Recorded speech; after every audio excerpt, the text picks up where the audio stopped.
After driving 5 hours just to see my grandson, I arrived with a gift I carefully chose for him.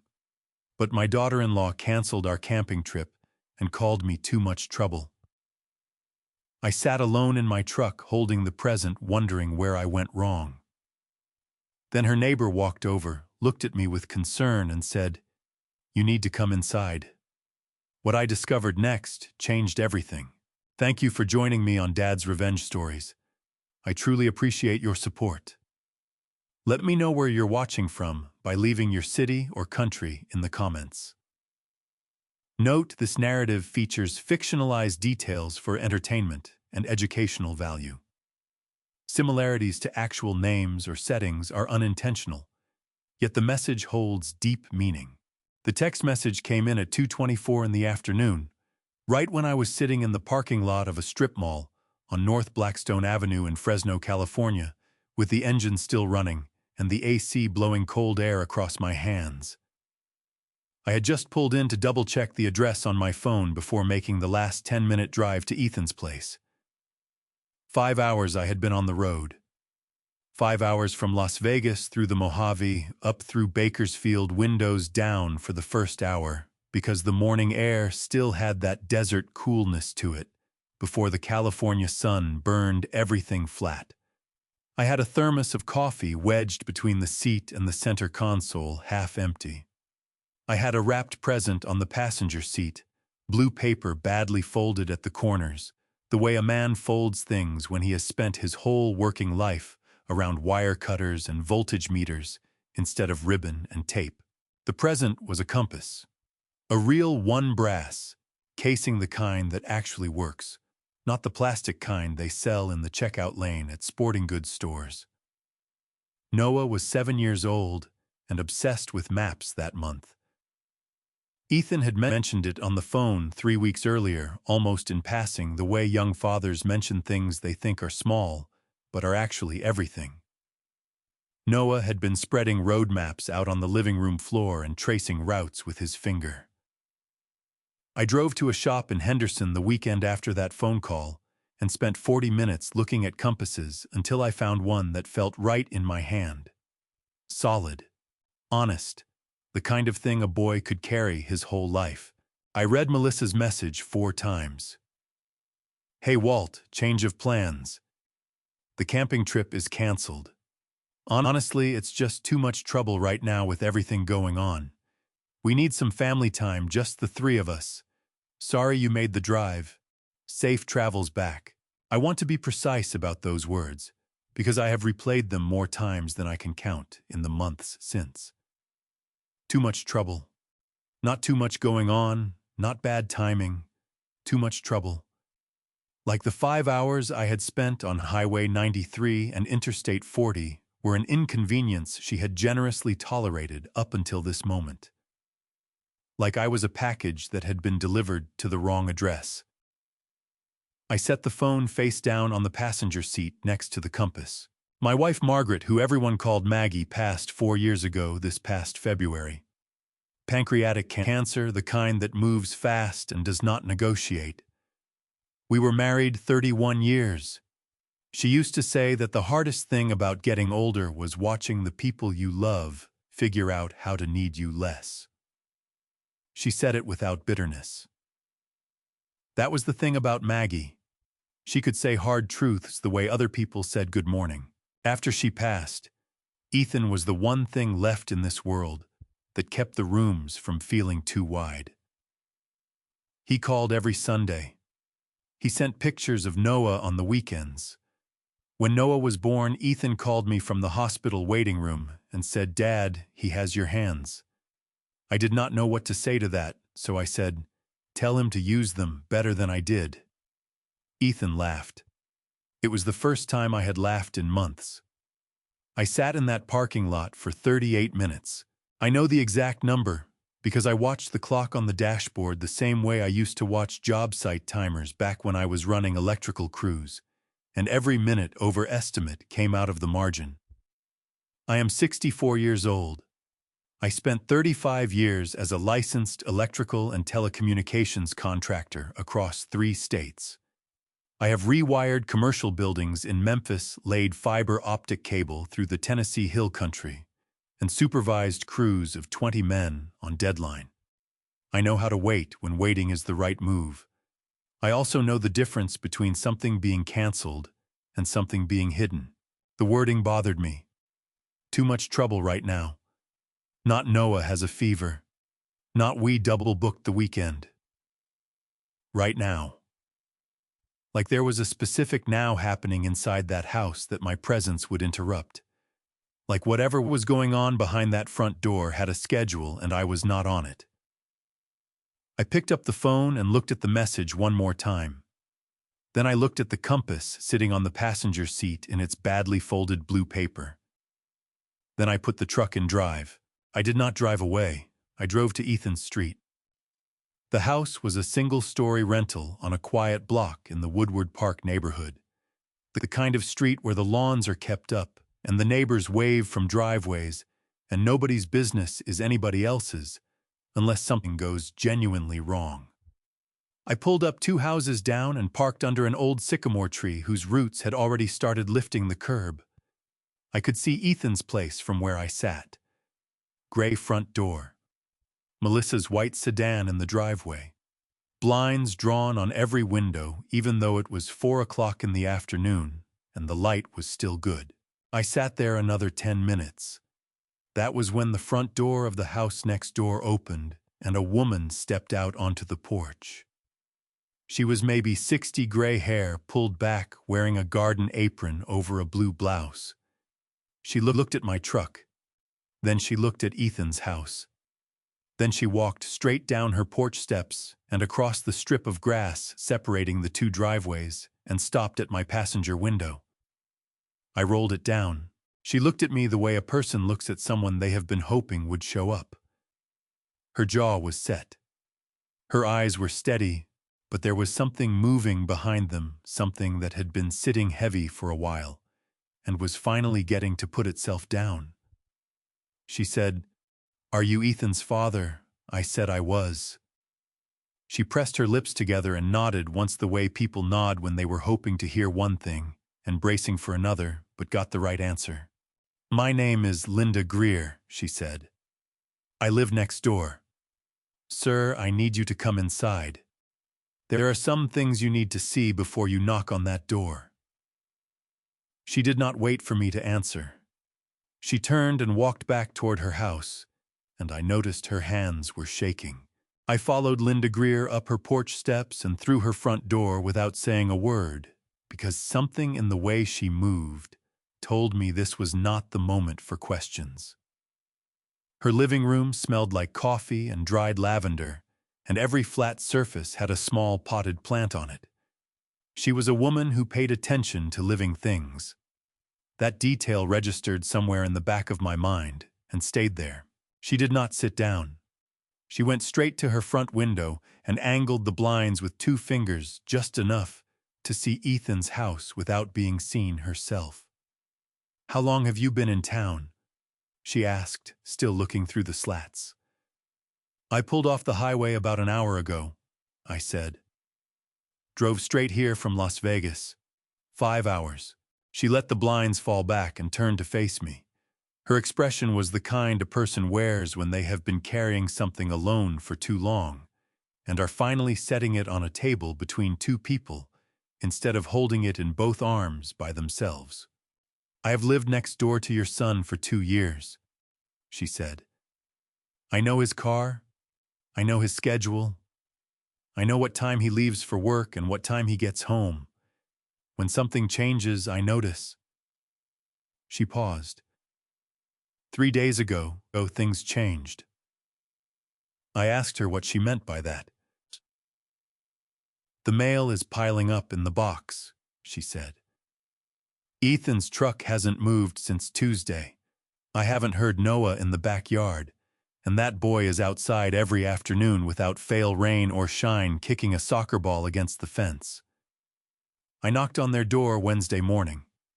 Nobody answered. I called Ethan's cell phone twice. Both times it rang 4 times and went to voicemail." She crossed her arms over her chest. And yesterday evening I saw Melissa load 2 suitcases into her car and drive away. She came back 3 hours later without the suitcases. The room felt smaller than it had 60 seconds ago. "You said you wanted me to see something," I said. She nodded and picked up her phone from the kitchen counter.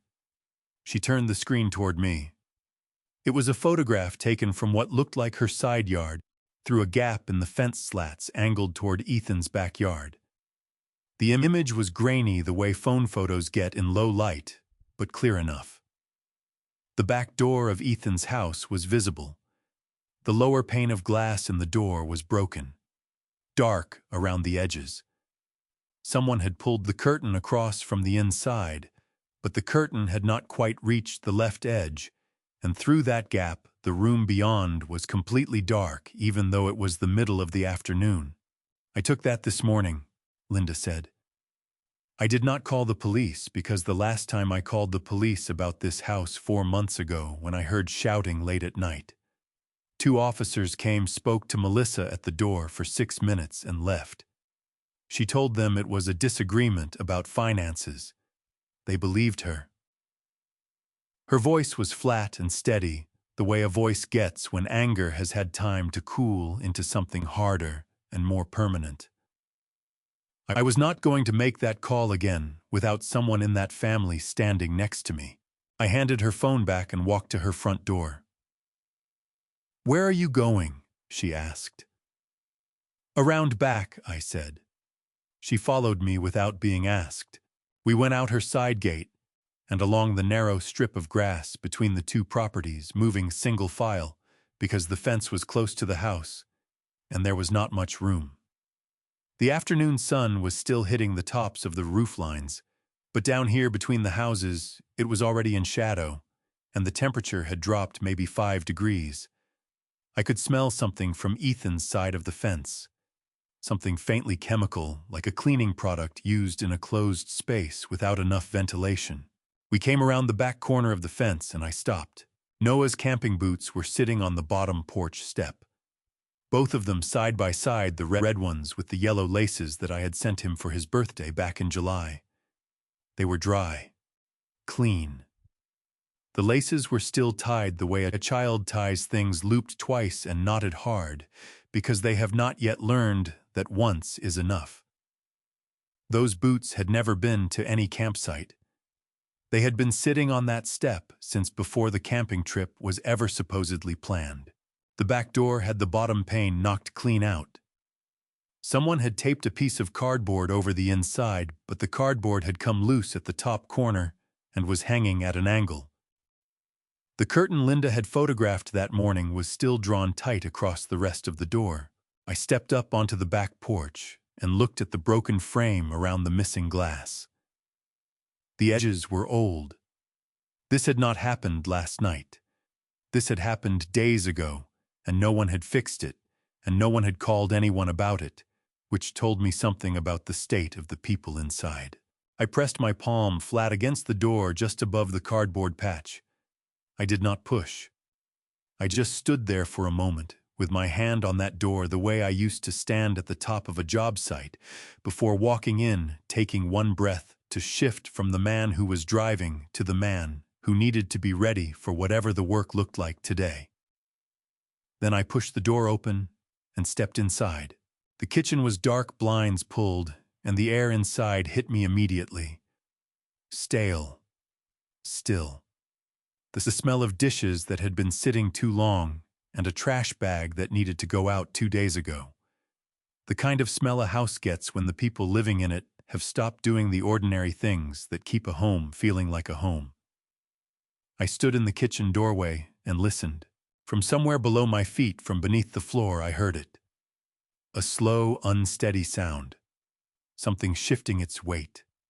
Something that was trying very hard not to make any noise at all and failing just enough for a father to hear it. The basement door was off the kitchen. A plain, hollow core door with a round brass knob that had been painted over so many times, the latch did not sit flush in the frame anymore. I stood in front of it for exactly 1 second. Then I turned the knob and pulled it open. The staircase going down was narrow, unfinished wood, the kind of stairs that were never meant to be anything other than functional. A single bulb hung from the ceiling at the bottom, throwing yellow light across a concrete floor. I took the stairs one at a time, keeping my hand on the wall because there was no railing on the left side, and the wood creaked under my weight the way old wood does when it has been holding things up for a long time, without anyone bothering to thank it. I saw his feet first, work boots, laces, undone heels, against the base of a gray metal shelving unit that ran along the far wall. Then the rest of him, as I came down far enough to see under the floor joists. Ethan was sitting on the concrete with his back against the shelving unit and his knees pulled up toward his chest. His head was down. His right arm was cradled across his midsection, holding his left shoulder the way a person holds something that hurts when it moves. "Ethan," I said.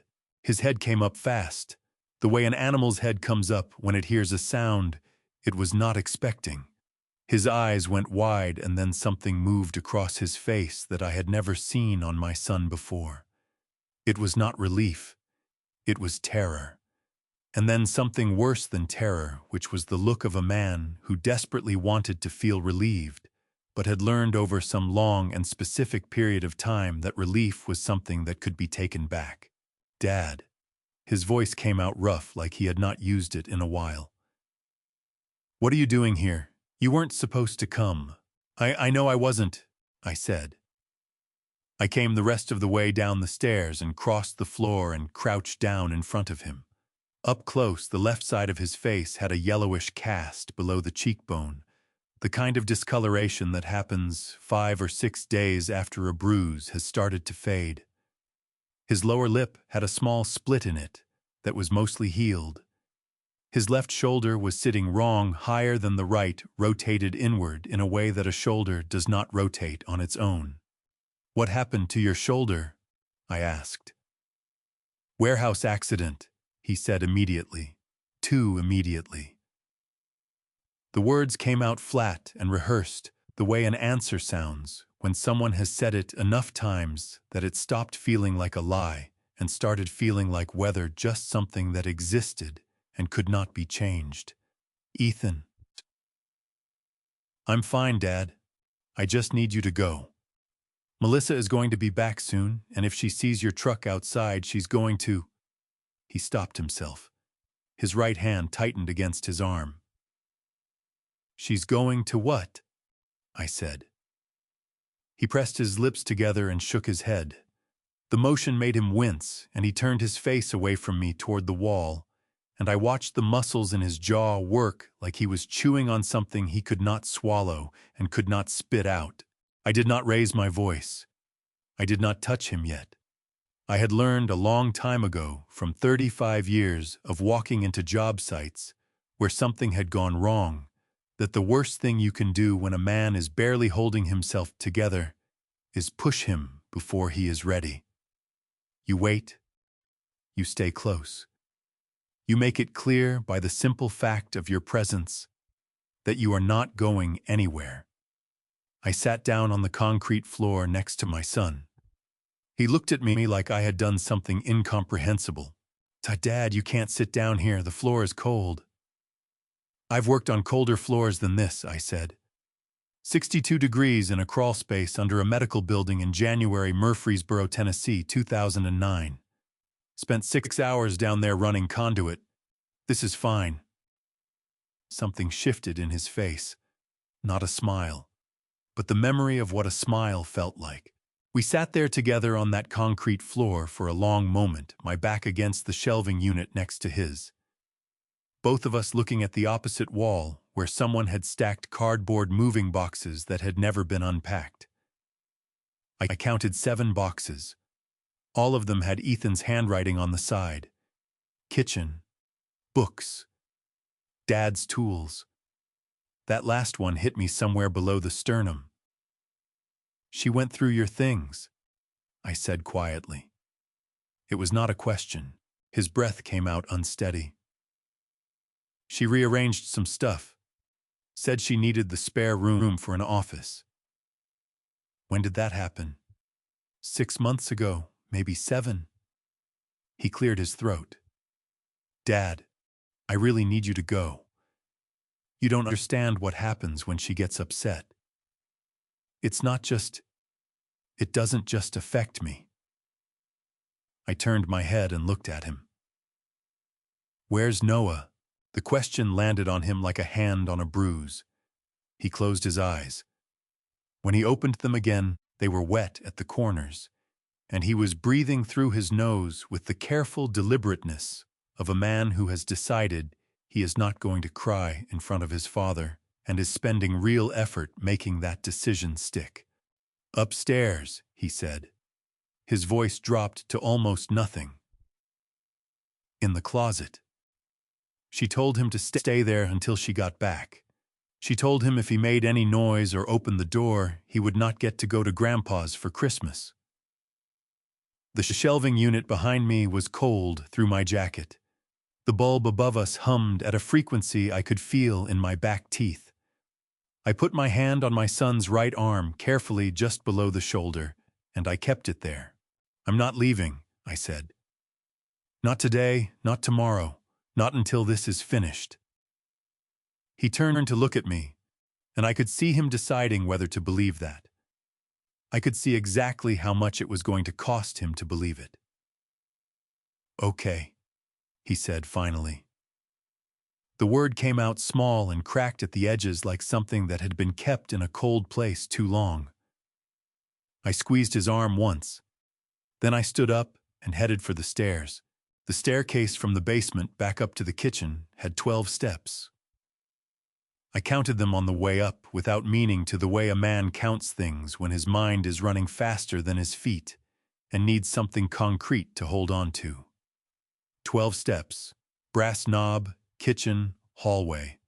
Stairs going up to the second floor. Noah's room was the second door on the right.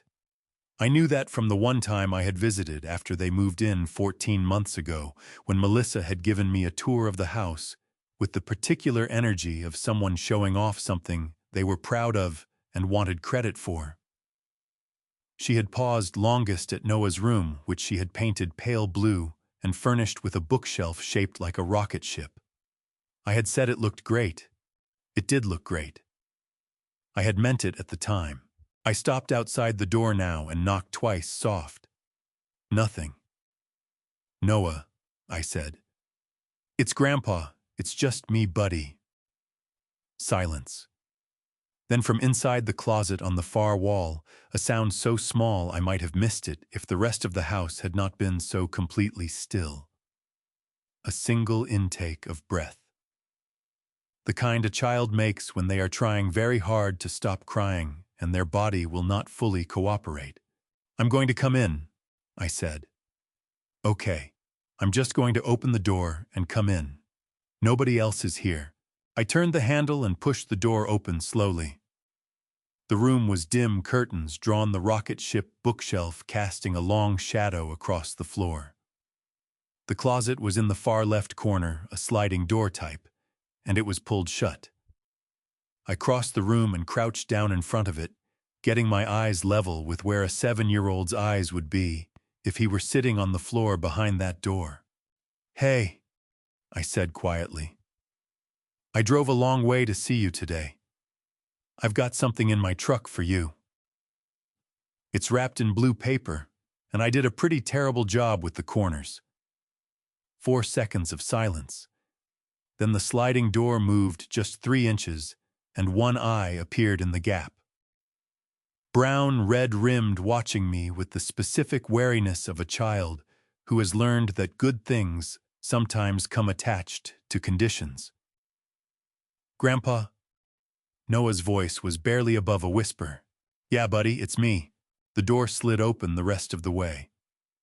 Noah was sitting cross-legged on the closet floor between a row of hanging jackets and a plastic bin of shoes, wearing a green sweatshirt, 2 sizes too big, and a pair of gray socks with a hole in the left toe.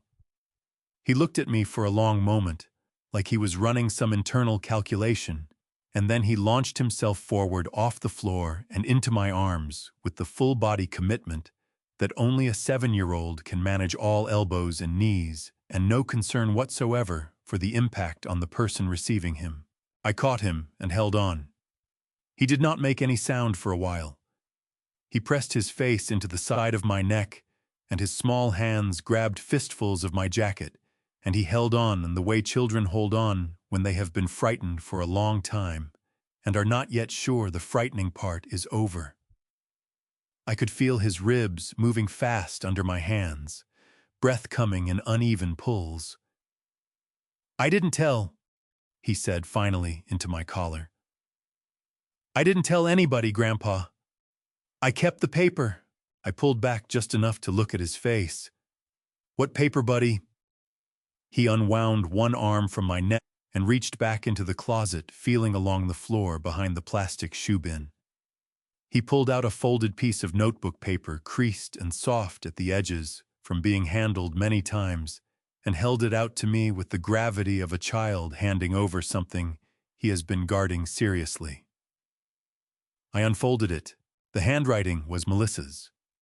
I recognized it from birthday cards and grocery lists left on the kitchen counter during previous visits, that particular combination of neat letters and hard downward strokes.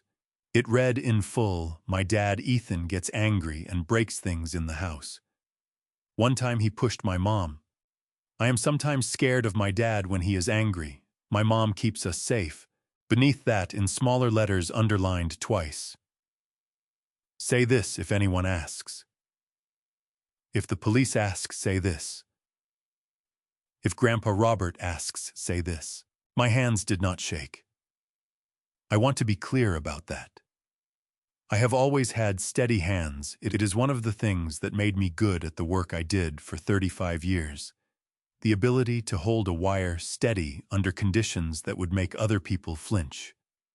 But the steadiness in that moment cost me something I could feel in my chest.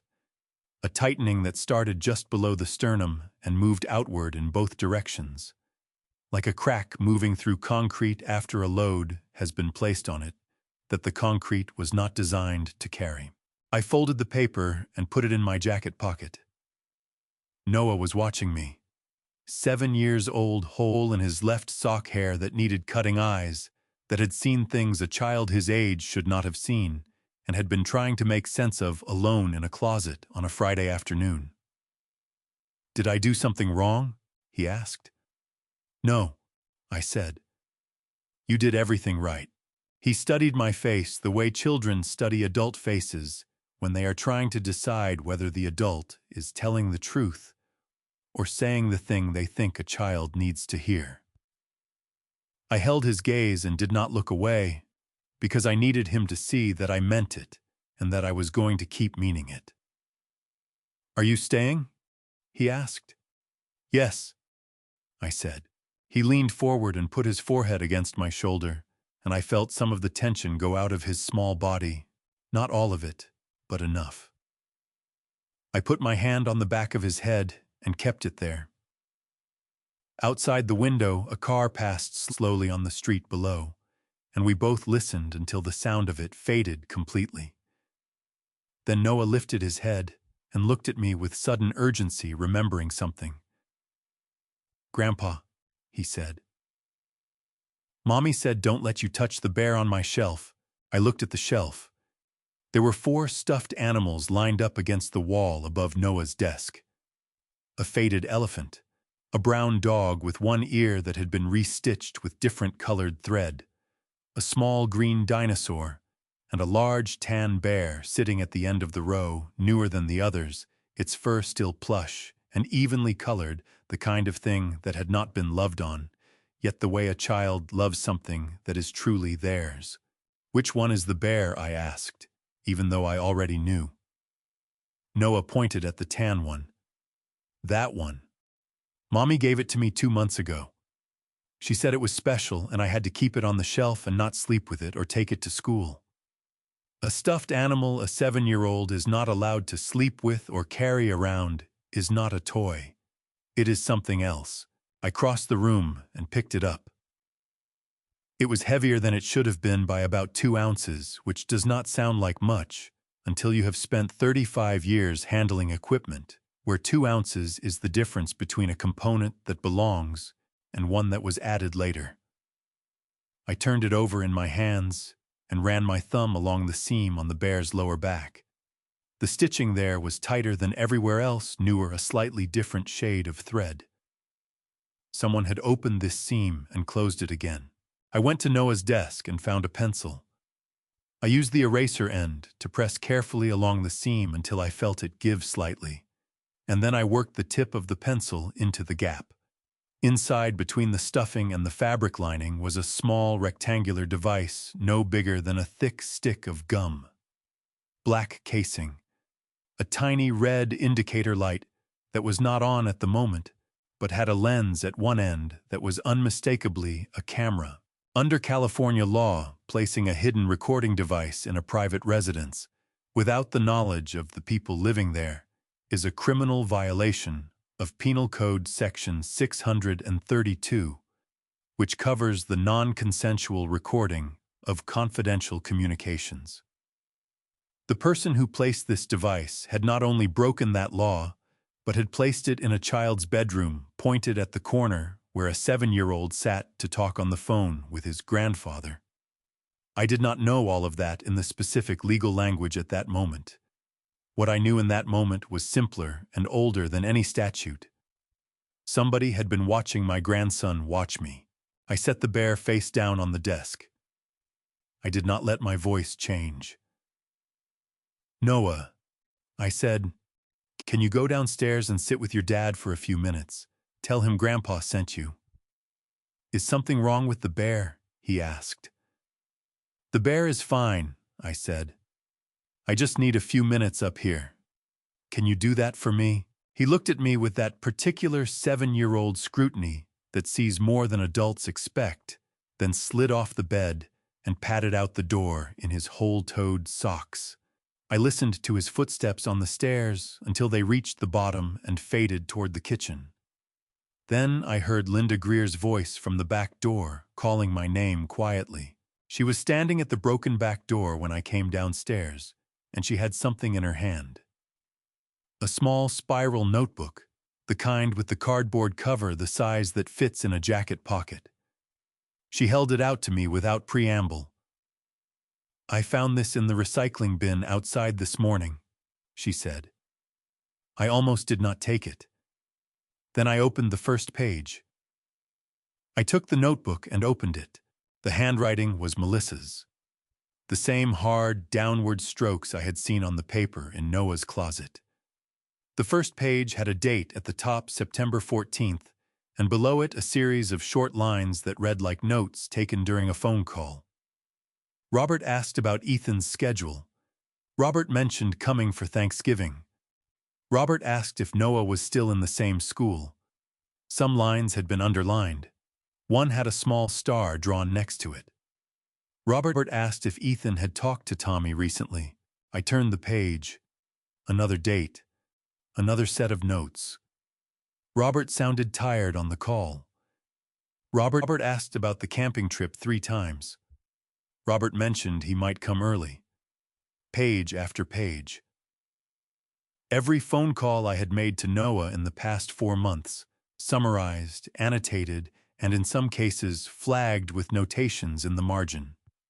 Things like "check this" and "does he know" and "tell Marcus." She had been using my grandson as a listening post. Every time I called Noah to talk about nothing in particular, the way a grandfather calls a grandchild just to hear their voice, Melissa had been sitting close enough to hear or reviewing whatever this camera and whatever other device she had set up had captured and writing down everything I said. My throat felt tight in a way that had nothing to do with the air quality in that kitchen. "There's more," Linda said. She reached into the pocket of her garden apron and pulled out her phone. She opened her photos and turned the screen toward me. It was a video 12 seconds long. She pressed play.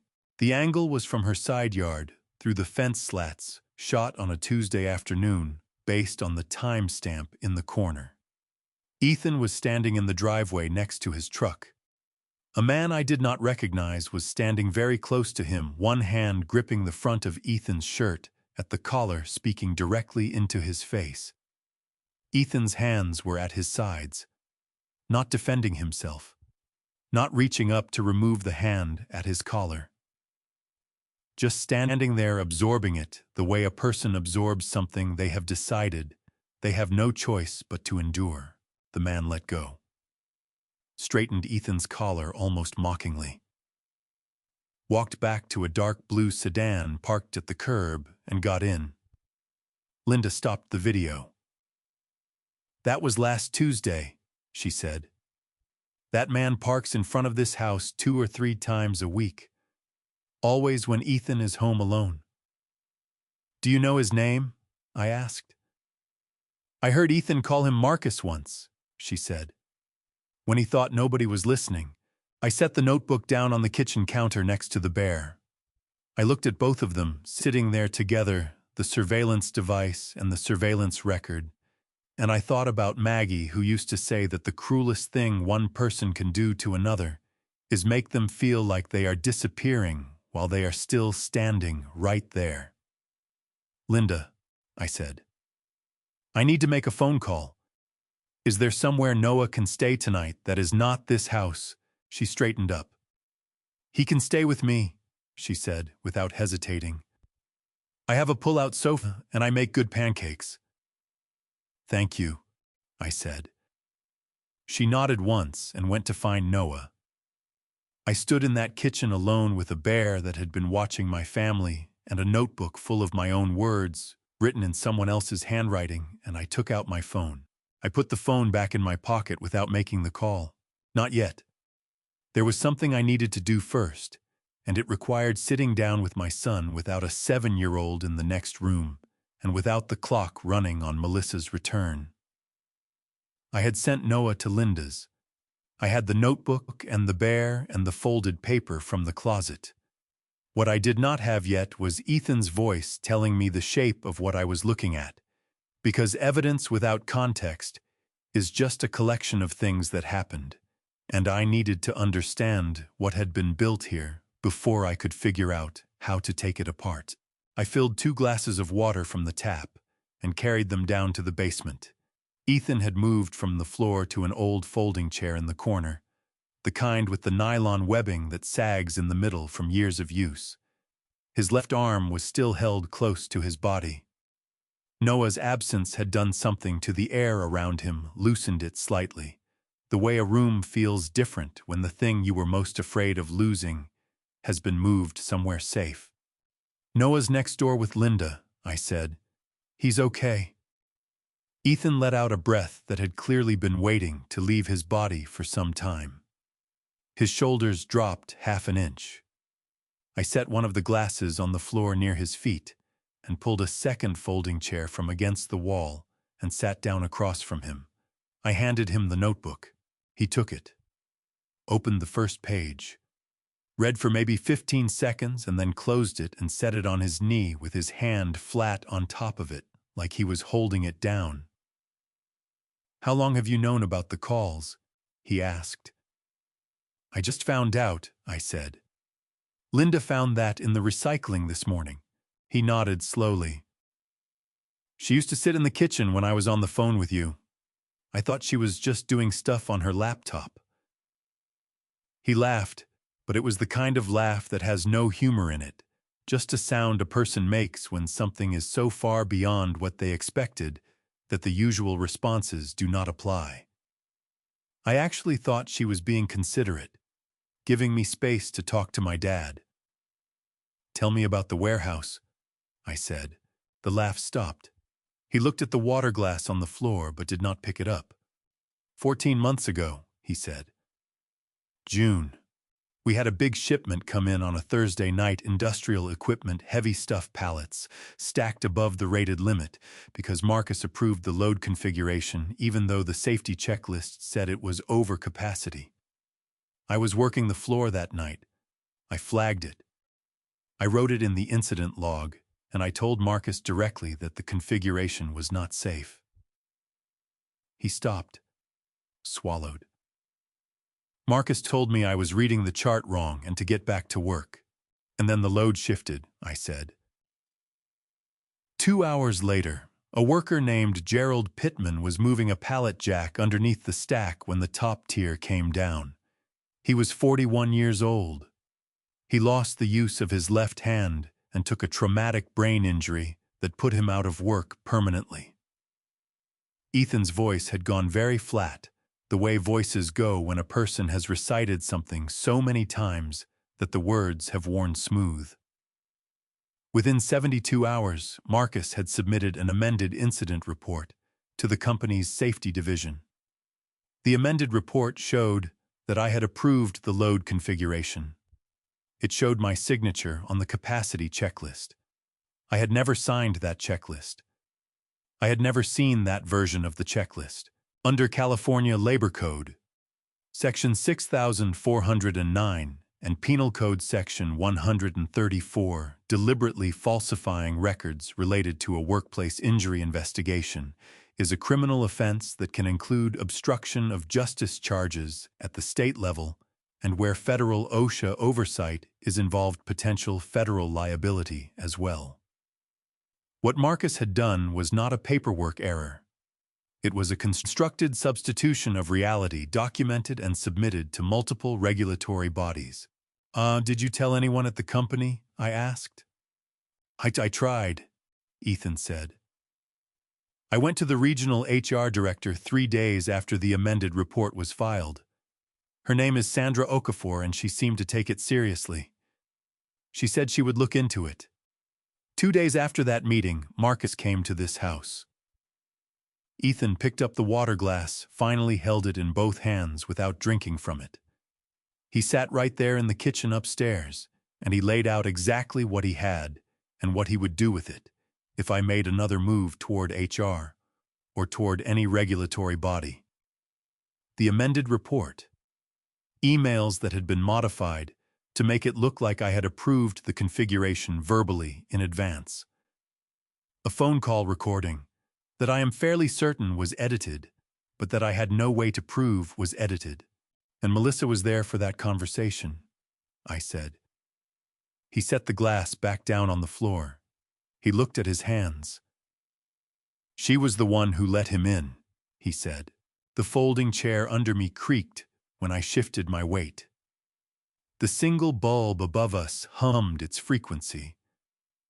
I watched my son sit with that sentence after he said it watched him absorb the weight of it, the way a structure absorbs a load.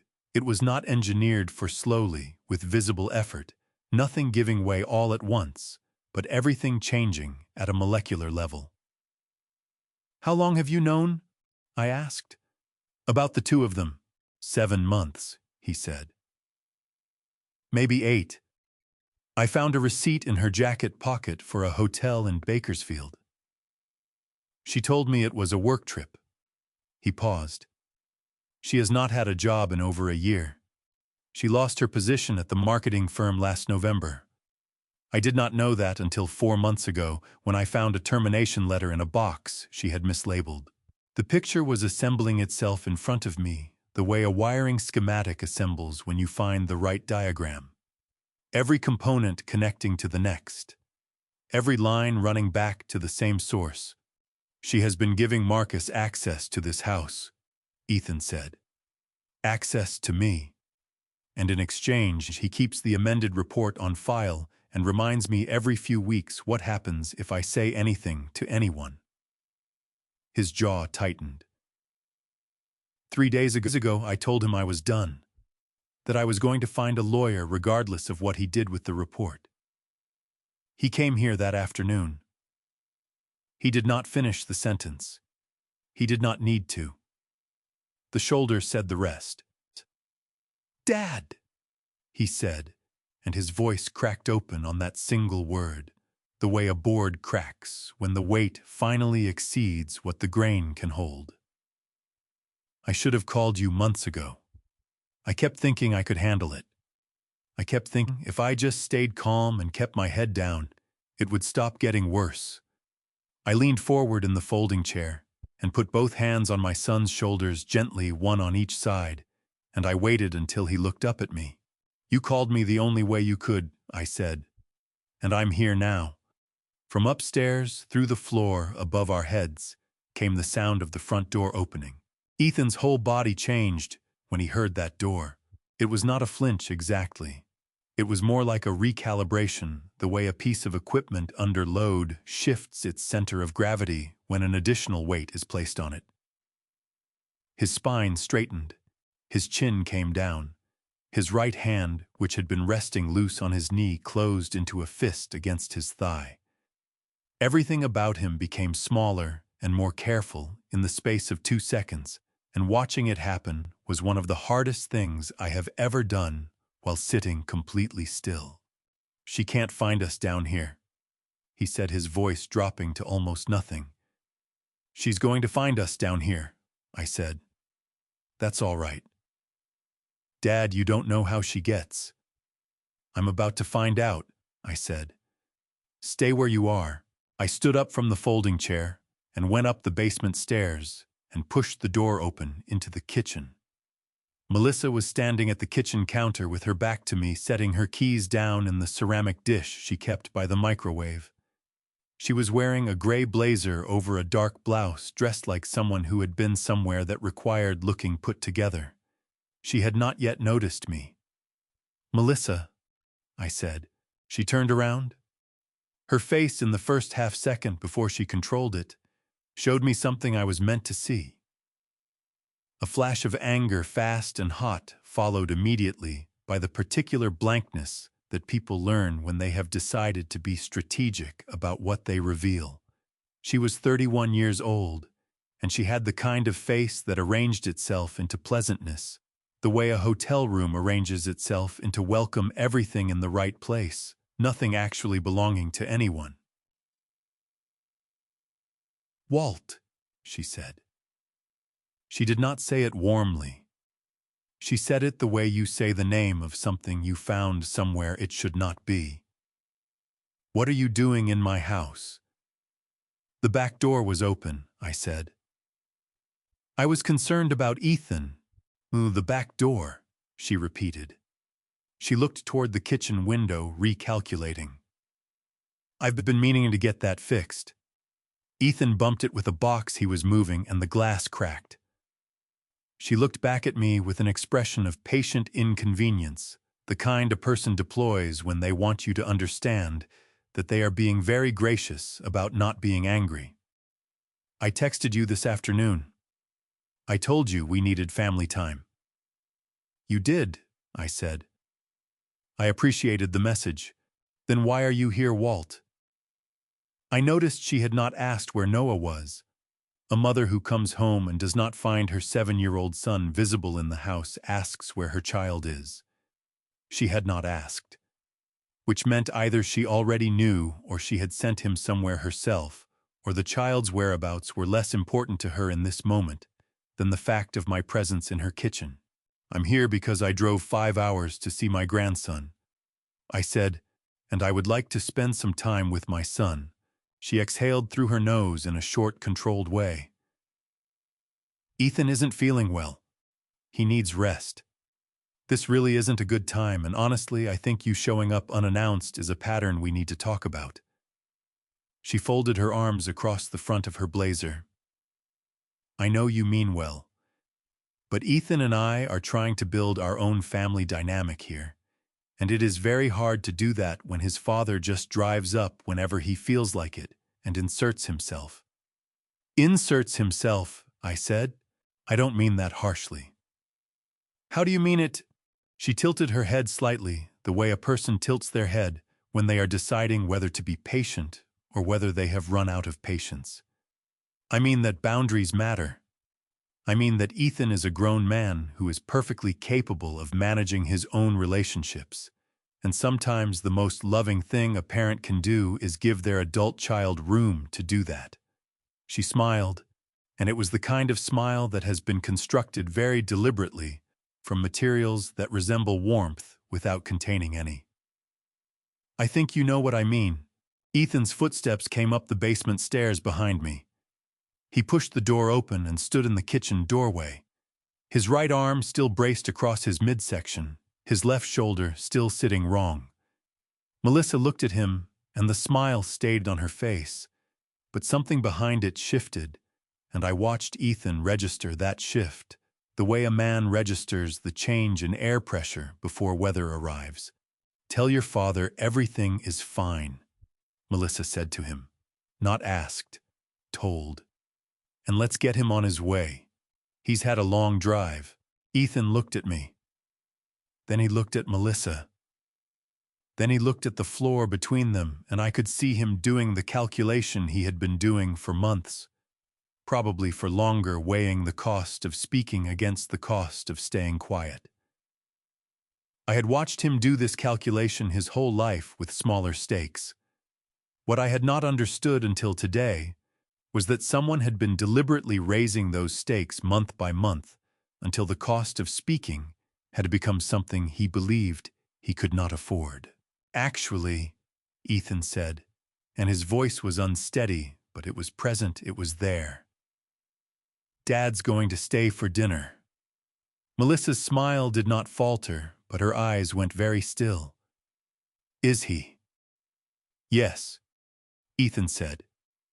"He is." She turned to me with the smile still arranged on her face, and I met it with the most neutral expression I could manage.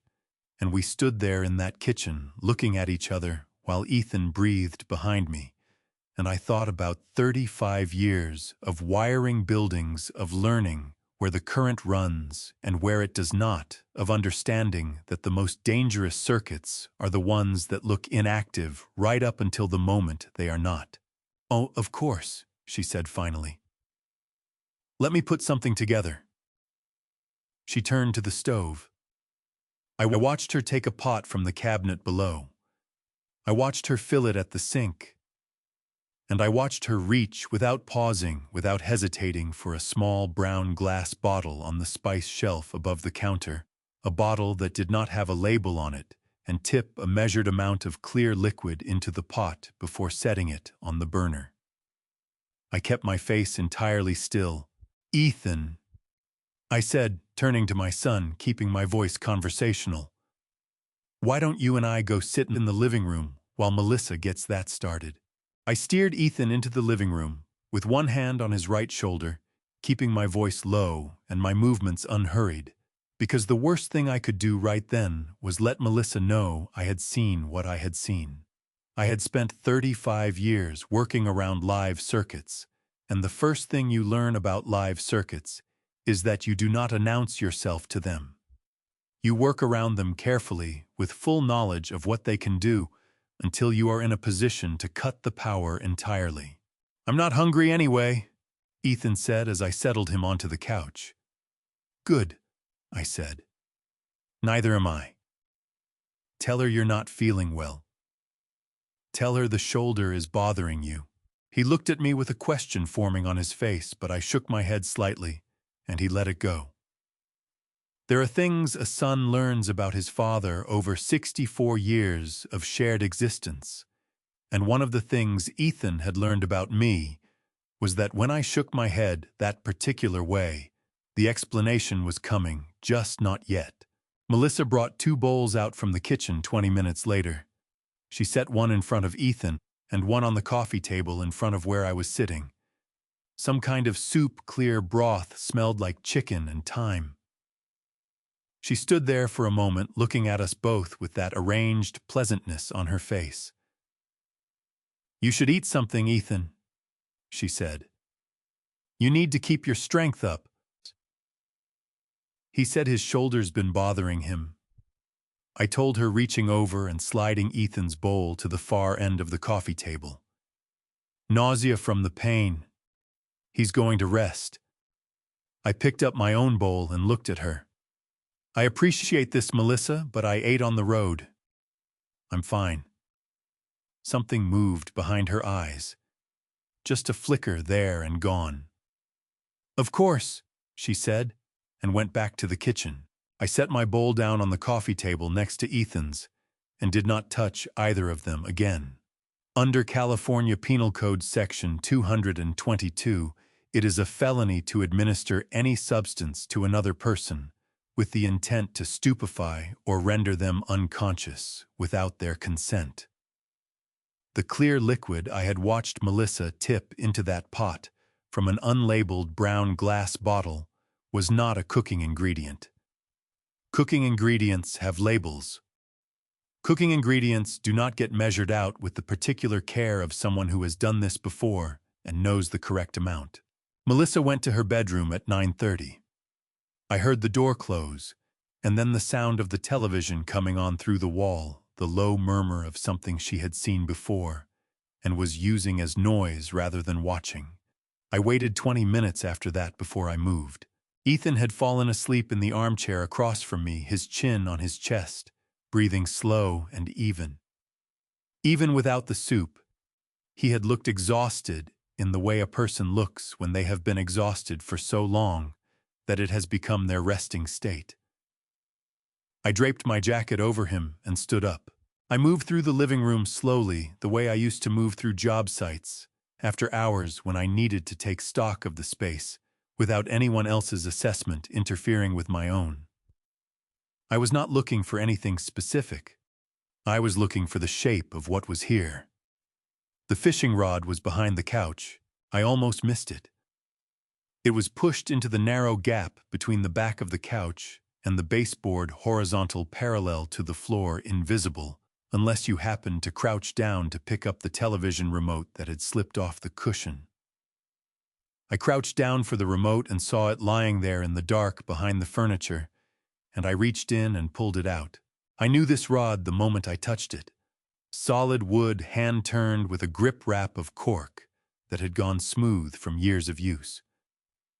Maggie had bought it from a woodworker in Chattanooga 8 years ago.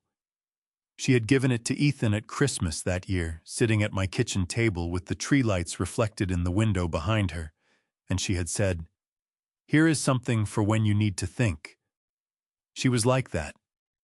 She gave practical things with impractical intentions. It was in 2 pieces. The break was not an accident. A rod does not snap cleanly through the middle from being knocked against a wall or dropped on a floor. This break was deliberate, the kind of fracture that happens when something is placed across a hard edge and weight is applied. The 2 pieces were held together by a thin strip of cork that had not quite given way, so the rod bent at the break point, rather than separated entirely like a book folded back too far at the spine. I sat down on the floor behind the couch with both pieces of the rod in my lap and the remote I had come for sitting forgotten next to my knee. The cork grip was still smooth under my thumb. Maggie had spent 3 weeks researching that woodworker. She had driven 40 minutes to his workshop in Chattanooga to pick it up in person because she did not want it shipped and possibly damaged. She had wrapped it herself in brown paper and a length of twine because she said ribbon was for things that did not have enough dignity to stand on their own. I sat there on that floor for a while. Then I got up and went to the small room off the hallway that Melissa had been using as an office since she had taken it over from Ethan. The door was unlocked. I did not turn the overhead light on. I used the flashlight on my phone, keeping the beam low and moving it slowly across the surfaces. The insurance document was in the second drawer of the filing cabinet, in a folder labeled Household between a folder of utility bills and a folder of car registration papers. The policy was 4 pages, issued 11 months ago by a regional life insurance provider with a coverage amount of $750,000. Ethan Marcus Calloway, insured. Melissa Ann Calloway, sole beneficiary. I photographed every page.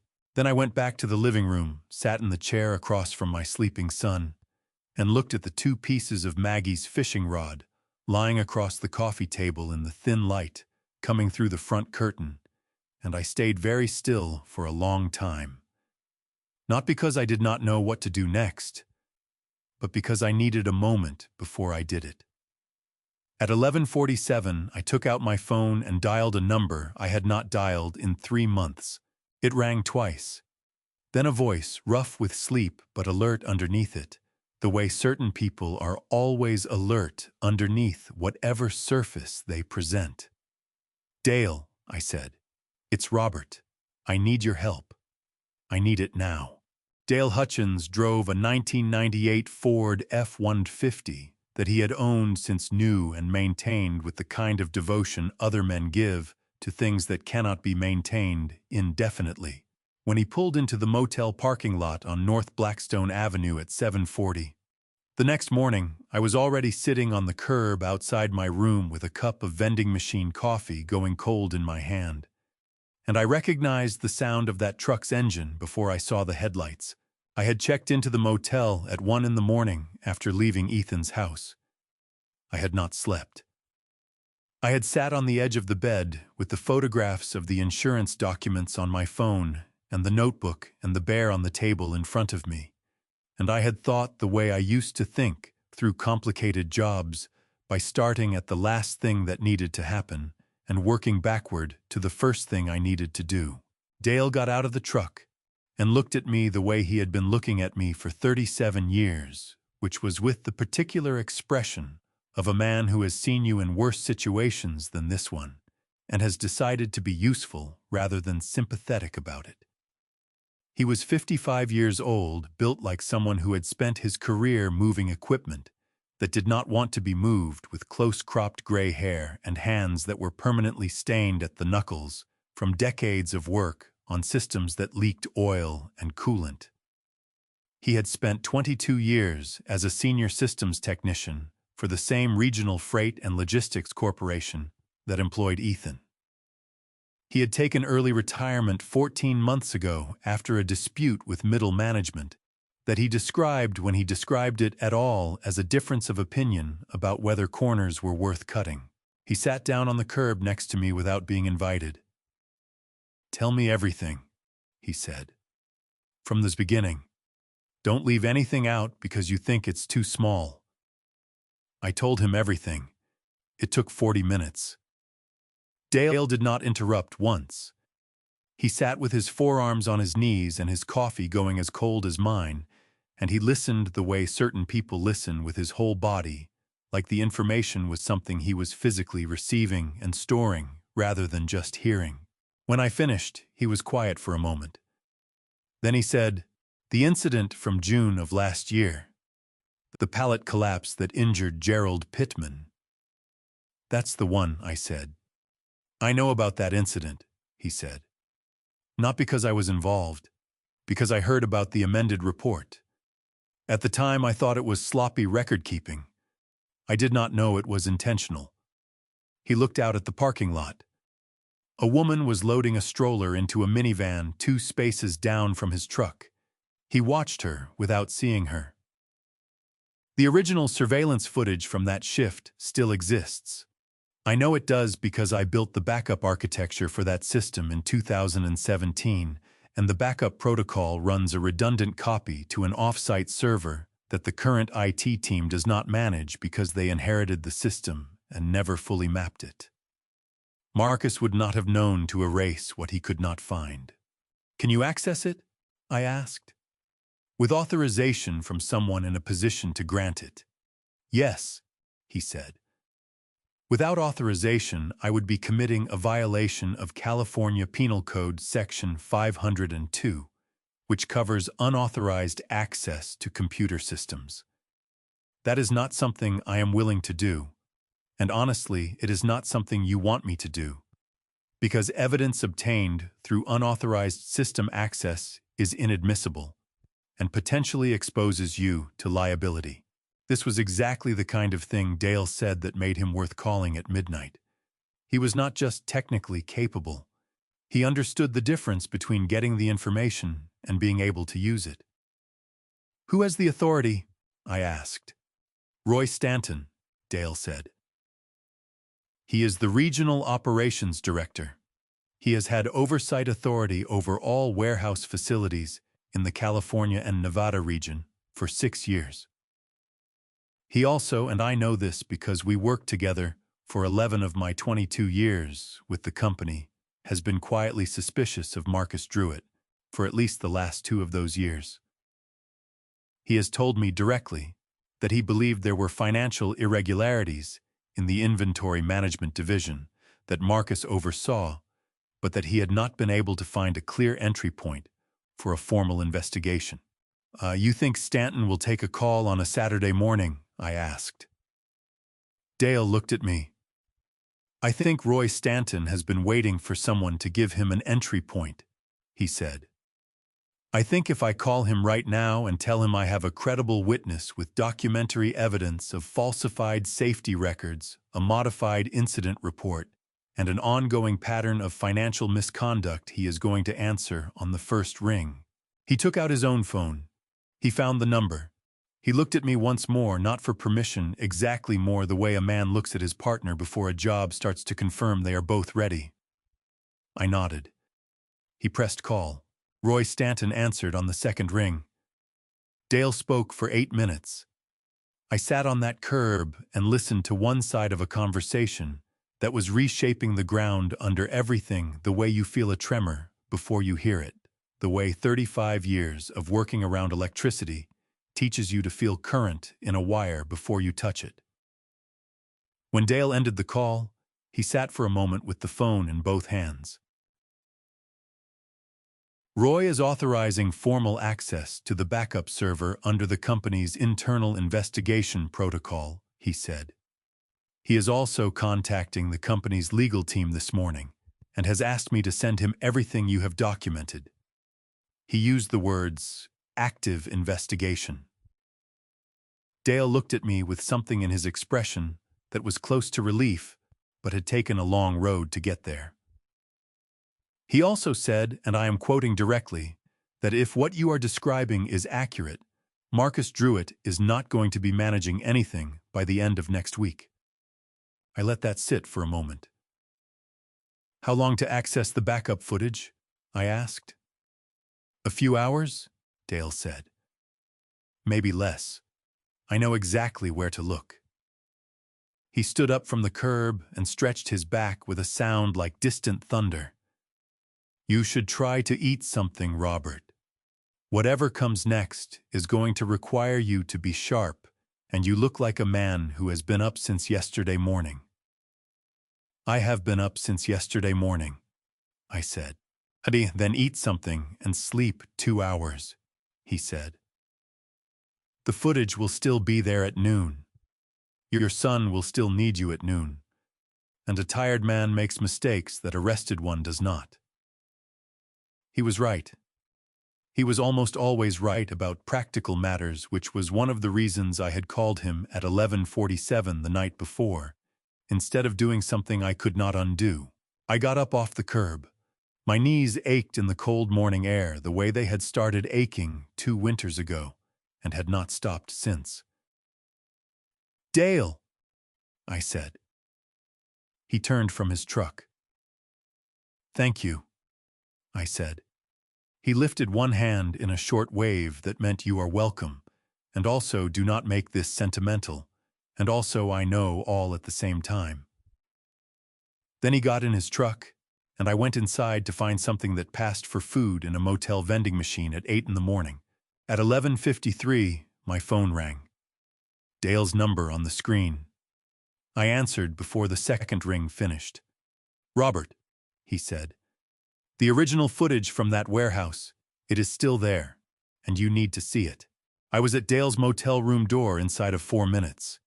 He had taken a room at the same property 2 doors down from mine, which I had not known until he texted me the room number after I answered his call. I knocked once, and he opened it immediately, which told me he had been standing near the door, which told me the footage was something he had needed me to see quickly, and had not wanted to describe over the phone. His laptop was open on the small desk by the window. The screen showed a paused video frame timestamp in the upper right corner. The image grainy in the way warehouse security footage is always grainy, shot from a fixed camera mounted high in the corner of a large storage space. Rows of metal shelving ran left to right across the frame. Near the center of the image, a large pallet stack was visible, the kind assembled from multiple layers of industrial equipment, secured with stretch wrap, rising to what looked like several feet above the rated shelf height. "Look, sit down," Dale said. I sat in the desk chair. He stood behind me and reached over my shoulder to press play. The footage ran at normal speed for 40 seconds. I could see two workers moving in the background, hard hats, safety vests, going about ordinary work. Then a figure entered the frame from the left. The image was grainy, but the build was clear enough: broad shoulders, a particular way of walking, with the chin slightly forward. A man who had been told many times that he was in charge and had adjusted his posture accordingly. "That is Marcus Druitt," Dale said, entering the frame at the 22-minute and 14-second mark of the 11 p.m. shift on June 9th. I watched Marcus cross to the pallet stack. He stood in front of it for a moment, then turned and spoke to one of the workers in the background. The worker shook his head. Marcus spoke again, more pointedly this time, and made a gesture with his hand that in any workplace in the world means get on with it. The worker hesitated, then moved to the pallet jack at the base of the stack. "The worker is complying under direct instruction," Dale said. "You can see from his body language that he does not want to. He knows the configuration is wrong." 6 minutes and 30 seconds into the footage, the stack shifted. It happened fast, the way structural failures always happen fast, which is to say that there was 1 second in which everything was exactly as it had been for the previous 6 minutes, and then there was the next second in which it was not. The upper tier came down at an angle, one corner dropping faster than the other, and the worker who had been operating the pallet jack went down with it and did not get up. Marcus was already moving toward the exit when the stack fell. Not toward the worker, toward the exit. I watched him leave the frame entirely before the two background workers had even registered what had happened and started running toward their colleague on the floor. I asked Dale to play it again. He played it again. I watched Marcus walk toward the exit with the specific, purposeful pace of a man who knew what was about to happen and had already decided where he was going to be when it did. "The metadata," I said. Dale clicked to a second window. "The file was created on June 9th at 11:04 p.m. and has not been modified since. The hash value is intact, which in digital forensics means the file has not been altered in any way since its original creation. Any competent forensic examiner will be able to confirm that this is the original unedited footage." He paused.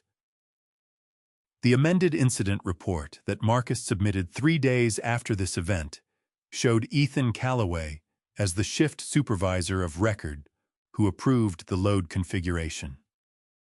This footage shows Marcus Druitt as the only management-level employee present in that warehouse during the 40 minutes preceding the accident. Ethan is not visible anywhere in this footage because Ethan was not there. I looked at the paused frame on the screen. Marcus frozen mid-stride, moving away from a man lying on the floor behind him. "Gerald Pittman," I said. "Yes," Dale said quietly. Gerald Pittman was 41 years old on June 9th. He had lost the use of his left hand and sustained a traumatic brain injury that had ended his ability to work. He had a daughter in middle school, according to the company's injury report, which I had read when Dale pulled it up alongside the footage.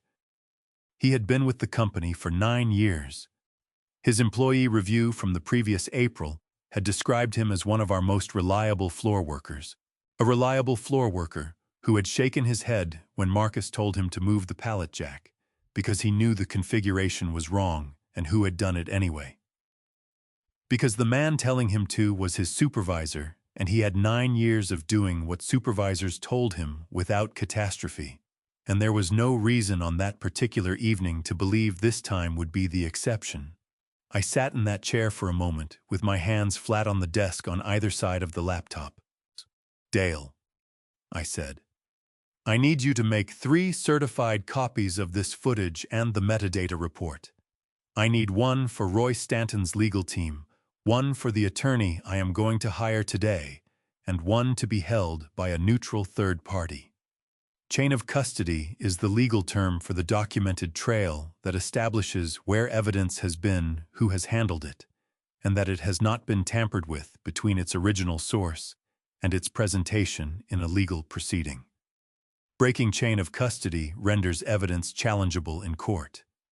I had learned this not from legal training, but from 35 years of working on projects where documentation was the difference between a completed job and a liability dispute. Nothing moves without a paper trail. Already doing it, Dale said. He had a thumb drive in the laptop's side port and was transferring files. Roy Stanton's attorney called me while you were walking over. They want everything by 5 o'clock this afternoon. They are treating this as an active internal investigation with potential criminal referral. My phone buzzed on the desk beside the laptop. An unknown number, Fresno area code. I answered it. Mr. Calloway. A man's voice, measured and professional. This is Roy Stanton. I believe we have some things to discuss. Dale has told me what you're dealing with, and I want you to know that as of this morning, Marcus Druitt has been placed on administrative suspension pending investigation. He does not know why yet. A brief pause. He will by Monday. I thought you should know the clock is running. I looked at Dale. He was watching the transfer progress bar on his screen, but he was listening. Mr. Stanton, I said. I have 4 days. Can you work with that? I have been waiting 14 months for someone to hand me what you just handed me, Roy Stanton said. 4 days is more than enough. I called Ethan from the motel parking lot at 1:45 in the afternoon. He answered on the third ring, his voice carrying the particular flatness of someone who had slept badly and woken to a situation that had not improved overnight. I asked him how he was. He said he was fine. I told him that fine was not an answer I was accepting today, and that I needed him to meet me somewhere in the next hour if his shoulder would allow him to drive. He said the shoulder was manageable. I gave him the address. Dr. Carol Messing ran a private family practice out of a converted Victorian on North Van Ness Avenue, 4 blocks from Fresno's downtown core. I had found her through Dale, who had been her patient for 6 years, and described her as the most straightforward physician he had ever encountered. Meaning she told you what she observed, without softening it into something more comfortable. I had called her office at 8 that morning before I went to see the footage and spoken to her directly, because she came in on Saturdays for paperwork and had answered her own phone. I had told her enough to get an appointment. Not everything. Enough. Ethan pulled into the small parking lot behind the Victorian 12 minutes after I did driving one-handed, because the left shoulder was worse than manageable, which I noted and did not comment on. He got out of his truck and looked at the building, and then at me, with an expression that mixed wariness with something that might have been underneath all the rest of it, a cautious willingness to be helped. "What is this?" he asked. "A doctor's office," I said. "You need your shoulder looked at?" "Dad, I know you don't have time," I said. "We're making time. Come on." Dr. Carol Messing was 52 years old, with short gray hair cut close to her head, and the kind of steady, unhurried manner that comes from 20 years of sitting across from people in the worst moments of their physical lives, and learning to be present without being reactive. She shook Ethan's hand, and mine gestured to the chairs across from her desk and sat down. "Ethan," she said, "your father has shared some concerns with me. Before I examine your shoulder, I'd like to ask you a few questions. You can decline to answer any of them. This conversation is protected by physician-patient confidentiality." Ethan looked at me. I nodded once. He looked back at Dr. Messing. Okay, he said. She asked him about his sleep over the past several months. He said it had been heavier than normal, the kind of sleep he woke from, feeling more tired than when he went down. She asked about his memory. He rubbed the back of his neck and said he had been forgetting things.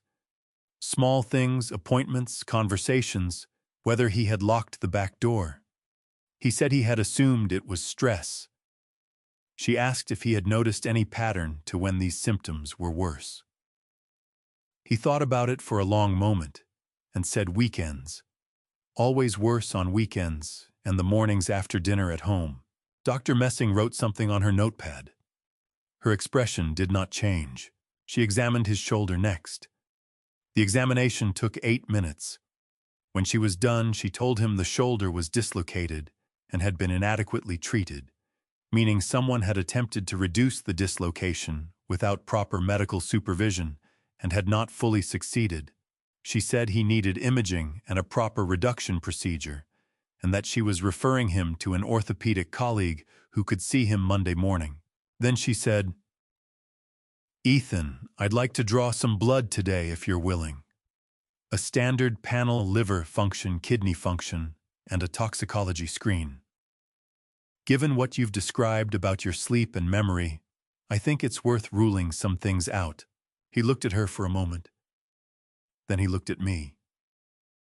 I watched him understand the way I had watched him understand things his whole life, not all at once, but in layers, the outer layer giving way to reveal the one beneath it, and that one giving way to the one beneath that.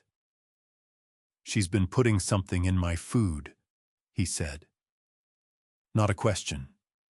He said it the way a person says something they have known for a while without the word for it, and has just been handed the word. "I don't know that yet," Dr. Messing said carefully. "That is what the toxicology screen will tell us. What I can tell you is that the symptoms you are describing are consistent with long-term low-dose exposure to certain classes of sedative compounds. The pattern you identified, worse on weekends and after meals at home, is also consistent with that kind of exposure, rather than with anxiety or occupational stress. Under California Penal Code, Section 222, administering any substance to another person for the purpose of rendering them stupefied or incapacitated without their knowledge or consent is a felony offense carrying potential imprisonment. The law does not require that the substance cause permanent harm. It requires only that it was administered intentionally and without consent. A toxicology report confirming the presence of sedative compounds in Ethan's bloodstream, combined with the unlabeled bottle I had observed Melissa adding to the pot on Friday evening, would constitute significant evidence toward that charge. Dr. Messing drew 3 vials of blood from Ethan's right arm. She labeled each one herself, signed the labels, and placed them in a sealed collection kit. She told us the standard panel results would be back within 48 hours, and that she was flagging the toxicology screen for expedited processing, given the circumstances, which meant results within 24 to 36 hours. "Dr. Messing," I said, "if the toxicology results show what we think they might show, will you be willing to provide a formal medical report for legal purposes?" She looked at me steadily. "If the results support a medical finding documenting that finding accurately is my professional obligation," she said. "I don't need to be asked to do my job, Mr. Calloway." Ethan was quiet on the walk back to the parking lot. The afternoon light was long and flat across the asphalt, the way California light gets in late November, golden and slightly melancholy, like the last hour of something good.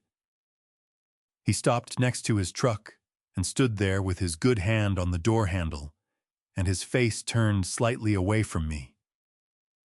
"Dad," he said, "how did you know to stay in that parking lot on Friday when she texted you to leave? How did you know not to go?" I thought about that for a moment. "I didn't know," I said. "I just knew the wording was wrong.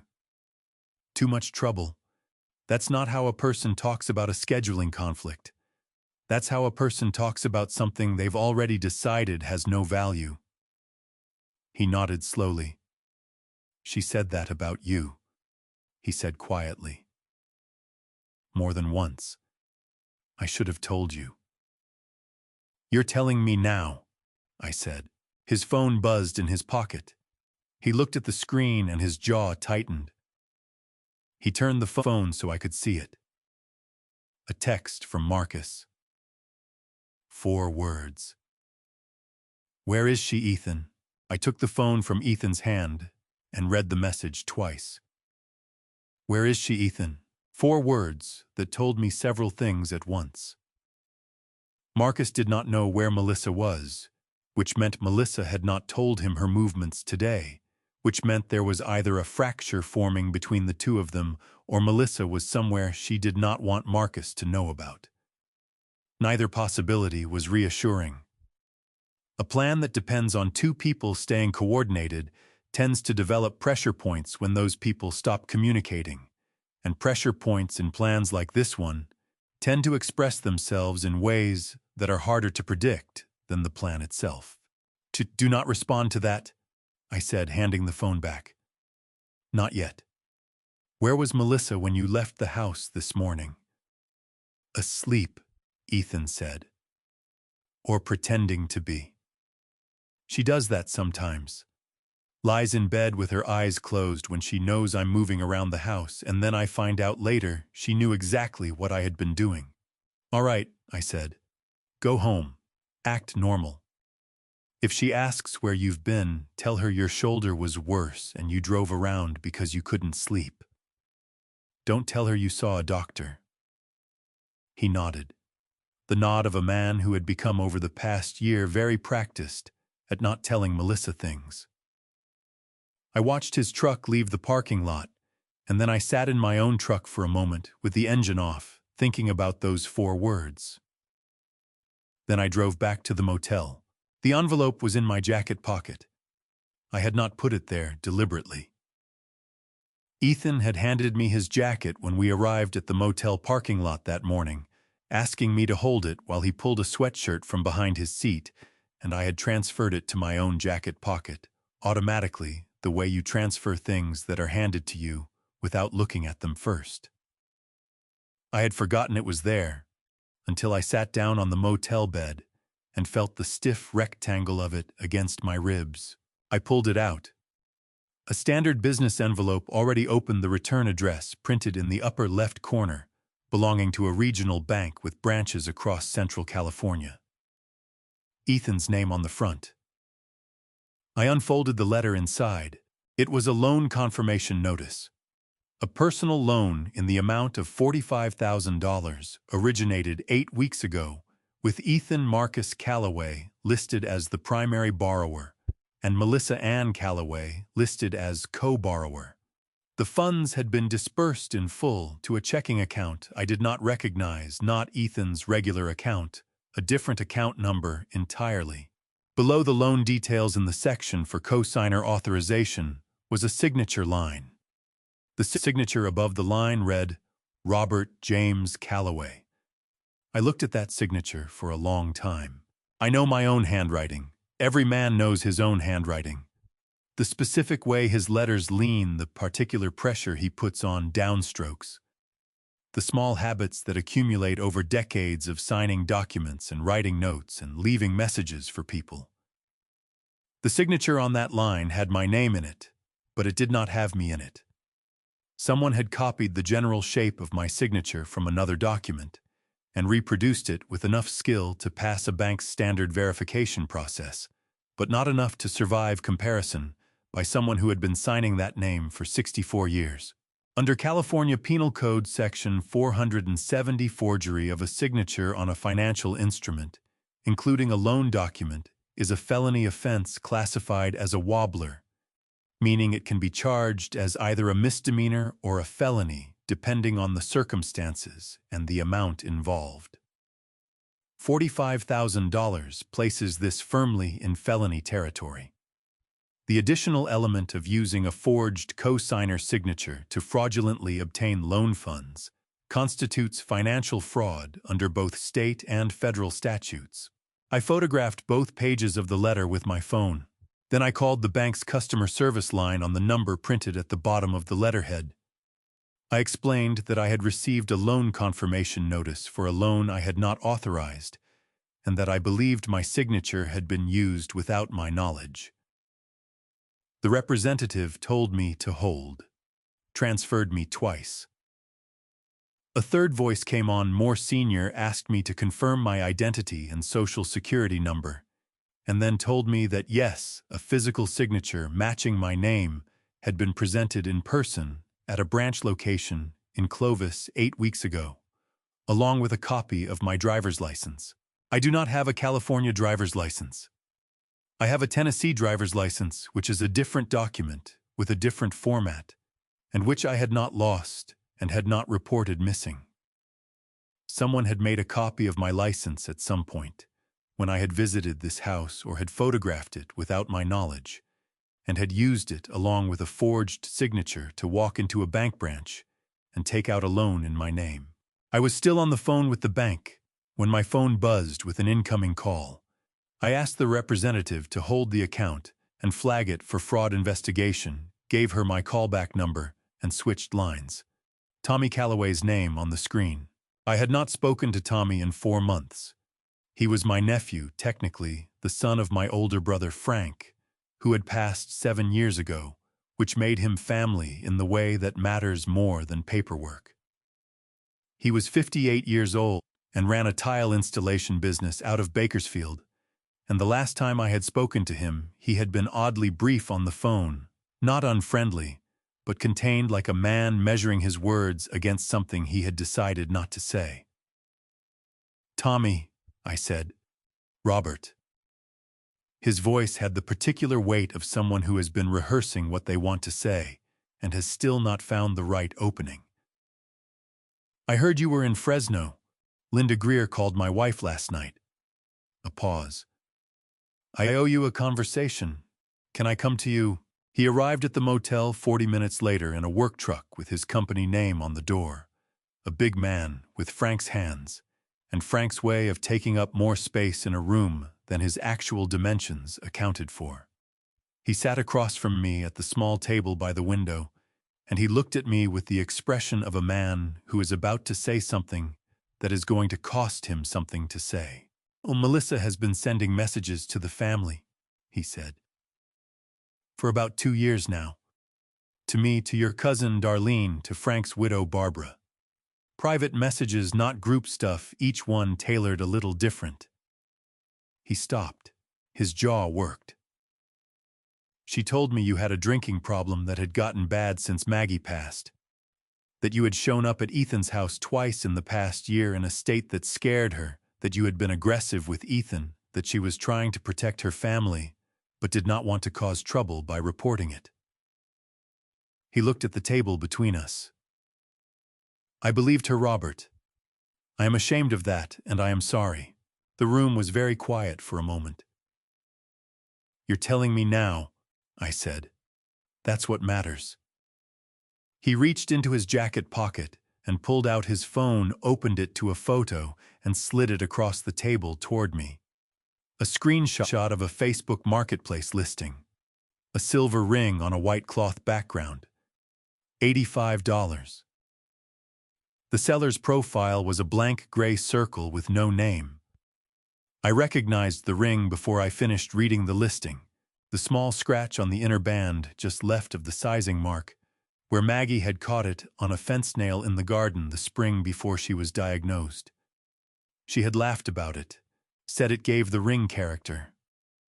My throat closed around whatever I had been about to say next.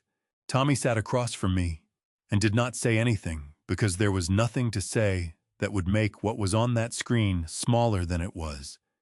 And Tommy was Frank's son, which meant he had grown up in a household where you did not reach for words when the situation had already said everything that needed saying.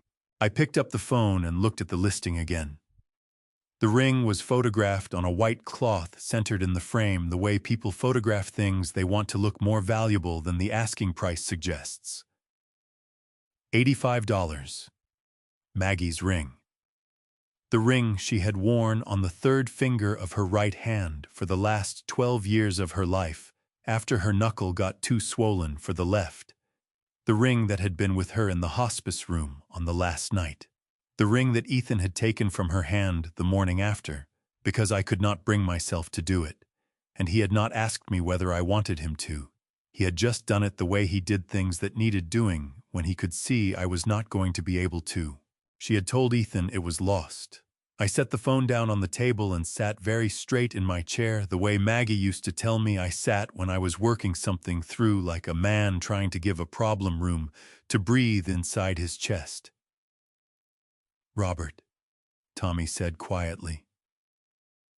"What do you need me to do?" I looked at him. Frank's hands, Frank's directness, the same inability to sit with a problem without reaching toward it. "I need to buy that ring back," I said. "Right now, before she checks the listing and sees someone has inquired." I opened the Marketplace app on my own phone and found the listing through the screenshot Tommy had sent me. I sent a message to the seller. "Still available, I can pay cash today, full asking price, no negotiation." I put my number in the message. "I need you to stay here for the next hour in case she calls that number instead of messaging back. I don't want her to hear my voice." Tommy nodded. "Done." I stood up and walked to the window. The parking lot outside was Sunday quiet, one car, coming in a family, unloading a cooler from their trunk, ordinary life going on at its ordinary pace outside a room where nothing felt ordinary anymore. I thought about the scratch on the inner band. Maggie had been in the garden on a Sunday afternoon in April, the spring before the diagnosis, and she had been stringing tomato plants along the back fence, and her ring had caught on a fence nail, and she had pulled her hand back, and the nail had drawn a thin line across the inner surface of the band.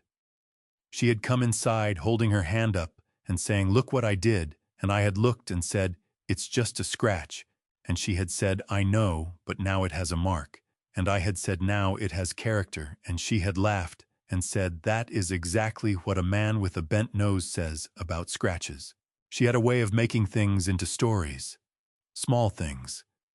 The kind of things that only matter because you were there for them, and they attach themselves to you without your permission, and then you carry them the rest of your life. I turned away from the window. "Tommy," I said, 2 years ago, Maggie's estate was finalized.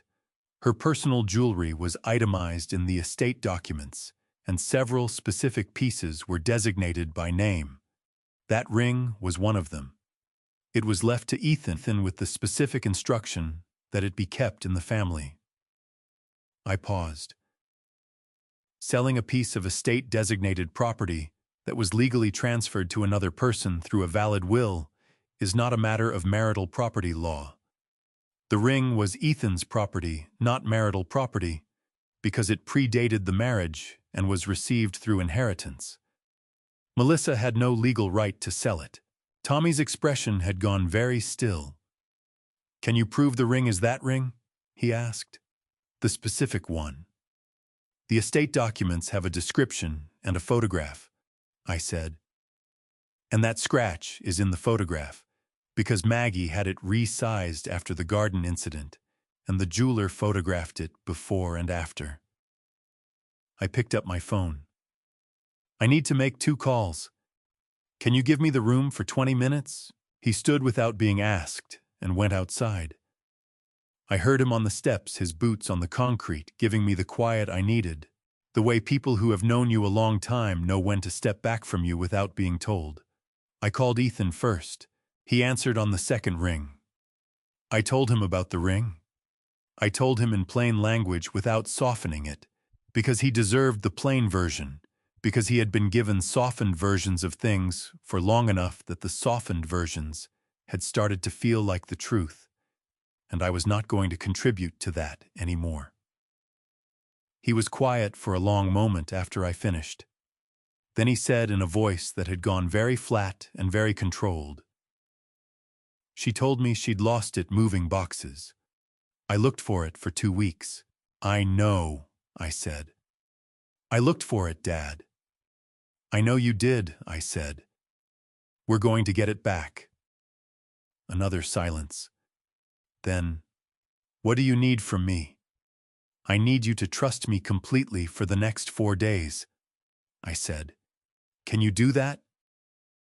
His answer came without hesitation this time, and the absence of hesitation told me something important about where he was now, compared to where he had been 72 hours ago.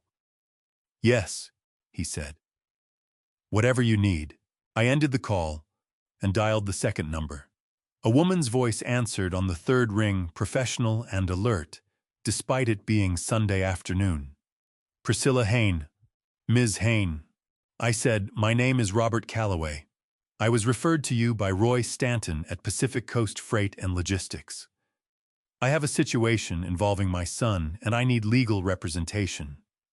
I have documentary evidence of financial fraud, a forged cosigner on a loan document, a falsified workplace incident report, potential criminal administration of a controlled substance, and a life insurance policy I believe was obtained for fraudulent purposes. I paused. I also need to discuss emergency custody considerations for a 7-year-old child. Priscilla Hain was quiet for exactly 4 seconds. Mr. Calloway, she said, I can meet you tomorrow morning at 8 o'clock. Bring everything you have. Every document, every photograph, every recording. Another pause shorter. And bring your son. I said I would.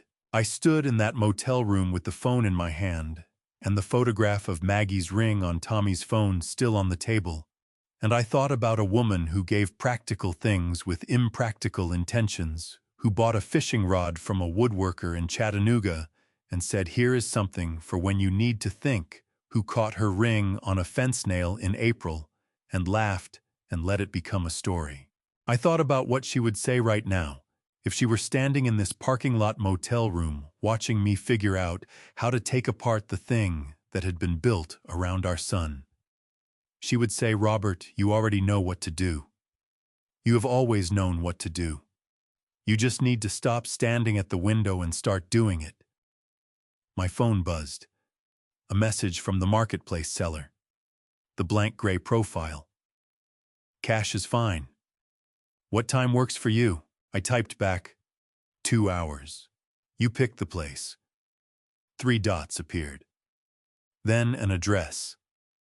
A coffee shop on Blackstone Avenue 4 blocks from the motel. I put on my jacket and went to find Tommy. The meeting at the coffee shop on Sunday afternoon lasted 11 minutes. The seller was a woman I did not recognize, mid-20s, who arrived 3 minutes late and slid into the chair across from Tommy with the particular discomfort of someone doing something they have been paid to do and are not entirely comfortable with. She had the ring in a small Ziploc bag. She took the $85 Tommy handed her, gave him the bag, and left without making eye contact with either of us. A courier. Not Melissa herself. Which told me Melissa was careful enough not to show her face at a cash transaction for something she should not have been selling. Tommy handed me the bag across the table. I held it up to the light from the coffee shop window and looked at the ring through the plastic. The scratch on the inner band was exactly where I remembered it. I put the bag in my jacket pocket and kept my hand around it the rest of the day. Monday morning, I sat across from Priscilla Hain in her office on Fulton Street for 2 hours and 40 minutes. She was a compact woman in her mid-40s with reading glasses on a chain, and the quality of attention that good lawyers develop, which is the ability to absorb large amounts of information quickly while simultaneously sorting it into categories of useful and not yet useful, rather than important and unimportant. I laid out everything: the notebook, the camera from the bear, the insurance policy, the loan letter with the forged signature, the bank fraud report I had filed, Tommy's account of the messages Melissa had sent to the family, Dale's forensic copy of the warehouse footage, Dr. Messing's preliminary notes pending the toxicology results, The clip Linda Greer had taken of Marcus outside Ethan's garage. Priscilla did not interrupt once. When I finished, she took her glasses off the chain and put them on, and looked at her notes for a long moment. "Mr. Calloway," she said, "what you have here is not one problem. It is 7 problems that have been operating simultaneously and presenting as one. That is actually useful because it means each element can be addressed through its own appropriate channel, while the totality of the picture supports the others." She looked up. "I am going to contact Sandra Kellum at the County Child Welfare Office today regarding Noah. I'm going to file a formal complaint with the Fresno County District Attorney's Office regarding the forged loan document and the insurance policy. And I am going to coordinate with Roy Stanton's legal team regarding the workplace fraud." She paused. "The toxicology results are the piece I need most urgently. If Dr. Messing's report confirms what you observed, that changes the nature of everything else." I told her the results were expected by Tuesday evening at the latest. She nodded. Then we moved Thursday. By Monday evening, I was back at the motel with 2 things Dale had sourced for me through a security equipment supplier he had used during his years with the freight company. A small audio recording device, the kind used in field documentation of equipment inspections. Roughly the size of a thick matchbook with a battery life of 14 hours. And a sensitivity range sufficient to pick up normal conversation clearly from a distance of 20 feet. And a 2-part epoxy wood adhesive rated for structural repair, the same product I had used twice before on furniture jobs I had taken on the side during slow winters when the electrical contracting work dried up. I sat at the motel room table with the 2 pieces of Maggie's fishing rod in front of me, and the small lamp pulled close for light. "I want to tell you about this fishing rod properly, because it matters more than the device I was about to put inside it." Maggie had driven to the woodworker's shop in Chattanooga on a Tuesday in October 8 years ago. She had taken the day off from the dental office where she worked as a hygienist, which she almost never did, because she said patients counted on her, and rescheduling felt like breaking a promise. She had driven 40 minutes each way, looked at 3 different rods the man had made, held each one, and turned it in her hands, the way she turned things when she was deciding. And she had chosen this one because she told me later it felt like it had already been used and cared for, even though it was new. She said some things feel old in the best way from the very beginning. She had wrapped it in brown paper and tied it with kitchen twine and put it under the tree. When Ethan opened it Christmas morning, he had held it for a long time without saying anything, turning it in his hands the same way she had in that workshop. And then he had looked at her and said, "Mom, this is the best thing I own." And she had said, "Good, because I drove 40 minutes for it, and I expect it to last." It had lasted 8 years. Until Marcus drew it, put it across his knee. I applied the epoxy to both broken surfaces with a small brush, working carefully the way I worked carefully with anything that mattered, which was to say slowly and with full attention, because rushing a repair is just a different way of breaking something. I pressed the 2 pieces together and held them aligned with my hands, feeling the joint set under my palms, watching the angle of the grain match across the break. While the epoxy cured, I used a 3mm drill bit to bore a narrow channel into the interior of the handle section, running parallel to the wood grain, deep enough to seat the recording device flush with the surface when inserted. I had done more precise work than this with a drill in tighter spaces under worse conditions. The channel took 6 minutes. Under California Penal Code, Section 632, recording a confidential conversation without the consent of all parties is a criminal offense. There is a specific exception, however, that applies when one party to the conversation has provided consent to the recording. Ethan would be present when Marcus and Melissa arrived. Ethan would consent to the recording in advance in writing, witnessed by Priscilla Hayne. That made him the consenting party under California law, which meant the recording would be legally obtained and admissible as evidence. I seated the device in the channel, applied a thin layer of matching wood stain over the entry point, stood the rod in the corner of the room, and looked at it from the doorway. It looked like a fishing rod that had been broken and repaired, which was exactly what it was. My phone rang at 9:47. "Dale." "Robert," he said. "The toxicology results came back early. Dr. Messing just called me because she could not reach you." He paused, and in that pause I heard the particular quality of someone steadying themselves before they say something that confirms what you already knew but hoped was wrong. "The results are positive. Lorazepam, a benzodiazepine sedative, consistent with repeated low-dose administration over a period of several months.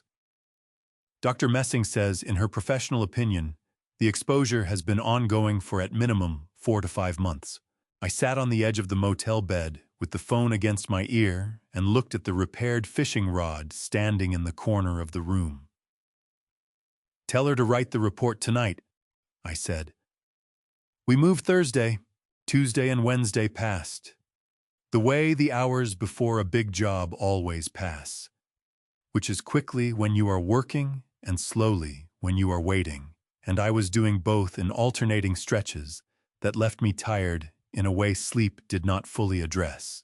Tuesday morning, I drove to Ethan's house for the first time since Sunday and sat at his kitchen table with the fishing rod wrapped in a dish towel on the seat of my truck outside, and I explained to him in specific terms what was going to happen on Thursday evening and what his role in it needed to be. I told him about the recording device. I told him about Priscilla's plan, about Roy Stanton's team, about Sandra Kellum at the County Child Welfare Office, who had reviewed the preliminary file and had, according to Priscilla, described the situation involving Noah as meeting the threshold for emergency intervention. Under California Family Code, Section 3064, an emergency protective order regarding child custody can be issued when there is reasonable proof that a child is in immediate danger of harm, including emotional harm, and that the current custodial arrangement poses a continued risk. The evidence Priscilla had submitted to Sandra Kellum included the Tujai Kai Gia Noah had been forced to memorize the camera found in the stuffed bear and Linda Greer's sworn statement about what she had observed over the preceding months. Sandra Kellum had indicated that a judge had reviewed the preliminary submission and that the order could be executed concurrent with law enforcement action on Thursday evening. Ethan listened to all of it without interrupting. When I finished, he was quiet for a moment, his hands wrapped around a coffee mug that had gone cold 20 minutes earlier. "She is going to say I set her up," he said. "She is going to say a lot of things," I told him. "That is what the recordings and the documents are for. Her words are not going to carry the room on Thursday. The evidence is." He nodded slowly. Then he said something that told me how far he had come in 5 days from the man I had found on that basement floor. "What do I do when they get here?"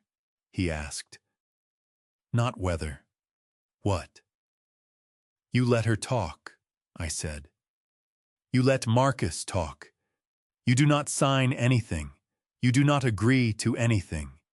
You keep them in the living room where the rod is, and when the door opens, you step back."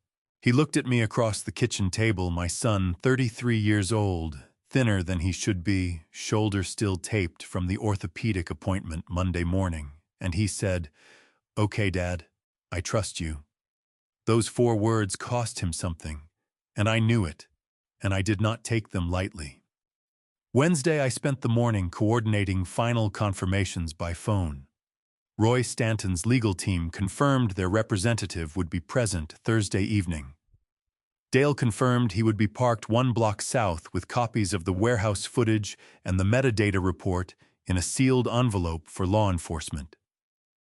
Priscilla confirmed that the Fresno County District Attorney's Office had received her formal complaint, and that a detective from the Financial Crimes Unit had been in contact with her office Tuesday afternoon. At 2 in the afternoon, I drove to Ethan's house and placed the fishing rod. Ethan met me at the back door, the one with the new glass that a handyman had installed Monday after I had paid for the repair without being asked. He held the door open, and I carried the rod inside still wrapped in the dish towel and unwrapped it in the living room. I set it in the corner, where it had always stood leaning against the wall at the same angle, looking exactly as it had looked before. Marcus had put it across his knee. The repair was invisible from a normal viewing distance. The channel in the handle was sealed flush with the surrounding wood. The device inside was active, the battery full, transmitting to a receiver in my truck, parked 2 houses down. Ethan stood in the living room doorway and looked at it. "You fixed it," he said. "It was always fixable," I said. "It just needed the right conditions and enough time." He crossed the room and picked it up with his good hand, turned it the way his mother had turned it in that workshop in Chattanooga, feeling the weight and balance of it. He held it for a long moment. Then he set it carefully back in its corner. "She never knew what this was," he said quietly. "What it meant. I tried to explain it once, and she looked at it like it was in the way. I did not say anything to that. Some things do not need a response. They need to be heard and held and set down carefully, the same way you set down a thing you have been carrying too long." Noah came downstairs at 3:30 in from Linda's, where he had been spending his days while the mechanics of Thursday were being arranged. He had his school backpack on, and a drawing he had made at Linda's kitchen table that he wanted to show me. It was a picture of 3 people in a truck drawn in the particular style of a 7-year-old who has not yet learned that proportions matter, with enormous heads and stick arms, and a sun in the corner that was taking up roughly 1/3 of the sky. He had labeled the 3 figures in careful block letters. Dad, me, Grandpa. I held that drawing for a while. The 3 of us ate dinner together at Ethan's kitchen table that Wednesday evening. Canned tomato soup and grilled cheese sandwiches, the kind of meal that is not special in any objective sense, but becomes the meal you remember from certain nights because of what was around it.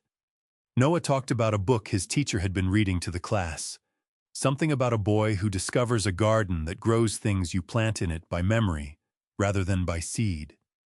And he described it with the full-body engagement of a child, recounting something that has genuinely captured his imagination. Ethan laughed twice at things Noah said, real laughter, the kind that comes from somewhere unguarded, and each time it happened, I watched it register on Noah's face like sunlight on water. At 8:30, Noah went upstairs to the room that was becoming his again, and Ethan and I sat at the cleared table with decaf coffee and the particular quiet of 2 people who have said what needs saying and are now simply present with each other before something difficult begins. At 11:04, Ethan's phone lit up on the table between us. A text from Melissa. "Marcus and I will be there tomorrow at 6. Have everything ready to sign. Do not do anything foolish before then, Ethan. You know what happens if you do." Ethan looked at the message. Then he looked at me. "She still thinks I'm alone in this," he said. "I know," I said. He set the phone face down on the table and picked up his coffee cup. "Good," he said. Thanksgiving morning came in quiet and gold through the kitchen windows of Ethan's house. The kind of California November light that does not announce itself, but simply arrives and fills whatever space it finds. I was up at 6. I made coffee in Ethan's kitchen, standing at the counter in the same spot where 4 days ago I had watched Melissa reach for an unlabeled bottle, and I made the coffee strong, and I drank it looking out at the backyard, where Noah's soccer ball was still sitting against the back fence from yesterday afternoon, slightly deflated, patient. Ethan came downstairs at 7:15. He looked better than he had on Friday. Not well, not yet, but better the way a man looks when he has slept without chemical assistance for the first time in months, and his body is remembering what actual rest feels like. He poured himself a cup and stood next to me at the counter without saying anything for a moment, both of us looking out at the same backyard. "How are you feeling?" I asked. "Like myself," he said. Which I haven't said in a while. Noah came down at 8 hair, pointing in 4 directions, dragging his green blanket behind him. He climbed onto the kitchen chair and looked at the two of us standing at the counter and said, "Is it Thanksgiving?" And when I said yes, he said, "Good. I'm hungry, Quentin." With the straightforward moral clarity that only a 7-year-old can bring to a holiday. We made pancakes. Noah ate 4. Ethan ate 3. I ate 2 and drank a second cup of coffee and watched my son and my grandson at that kitchen table and thought about Maggie, who would have been standing at this stove, who would have put blueberries in the batter without asking anyone, who would have made this morning louder and warmer than I was capable of making it on my own. At 5:47, headlights swept across the front window. Marcus and Melissa had arrived. Before I reveal how this confrontation unfolds on Dad's Revenge Stories, type justice or the number 1 in the comments right now, so I know you're still standing with us. I had sent Noah to Linda's at 4:30 that afternoon. He had not wanted to go. He had been sitting on the living room floor with a set of wooden blocks he had found in the hall closet building, something that he described as a combination garage and rocket launch facility. And he had looked up at me when I told him he needed to go next door, and said with the particular aggrieved dignity of a 7-year-old whose project has been interrupted, "But I'm not finished yet." "Bring the blocks," I said. "Linda has a better floor for building anyway, more room." He considered this seriously, decided it was true, and began loading blocks into his backpack with the methodical efficiency of someone who has learned that negotiating the terms of a retreat is still better than losing the project entirely. I walked him next door, and Linda opened the door before we reached the porch, because Linda Greer had been watching that street for 5 days and missed nothing that moved on it. She looked at me over Noah's head. I nodded once. She put her hand on Noah's shoulder and guided him inside. And before the door closed, he turned and looked back at me with those brown eyes that had been watching adults navigate things he could not fully understand for weeks now. "Grandpa," he said, "will you come get me later?" "Yes," I said. "I will come get you later. That is a promise." He held my gaze for one more second, the way he had held it in that closet 5 days ago, when he was deciding whether to believe me. And then he went inside, and the door closed, and I walked back to Ethan's house and sat down in the armchair in the living room to wait. The fishing rod stood in its corner. The receiver in my jacket pocket was active. Priscilla Hain had confirmed at 3 o'clock that law enforcement was coordinated and would hold position until they had sufficient recorded material to act. Roy Stanton's legal representative, a woman named Catherine Briggs, was parked on the street with Dale 2 houses north. Sandra Kellum had the emergency protective order in a folder on her passenger seat. Everything was in place.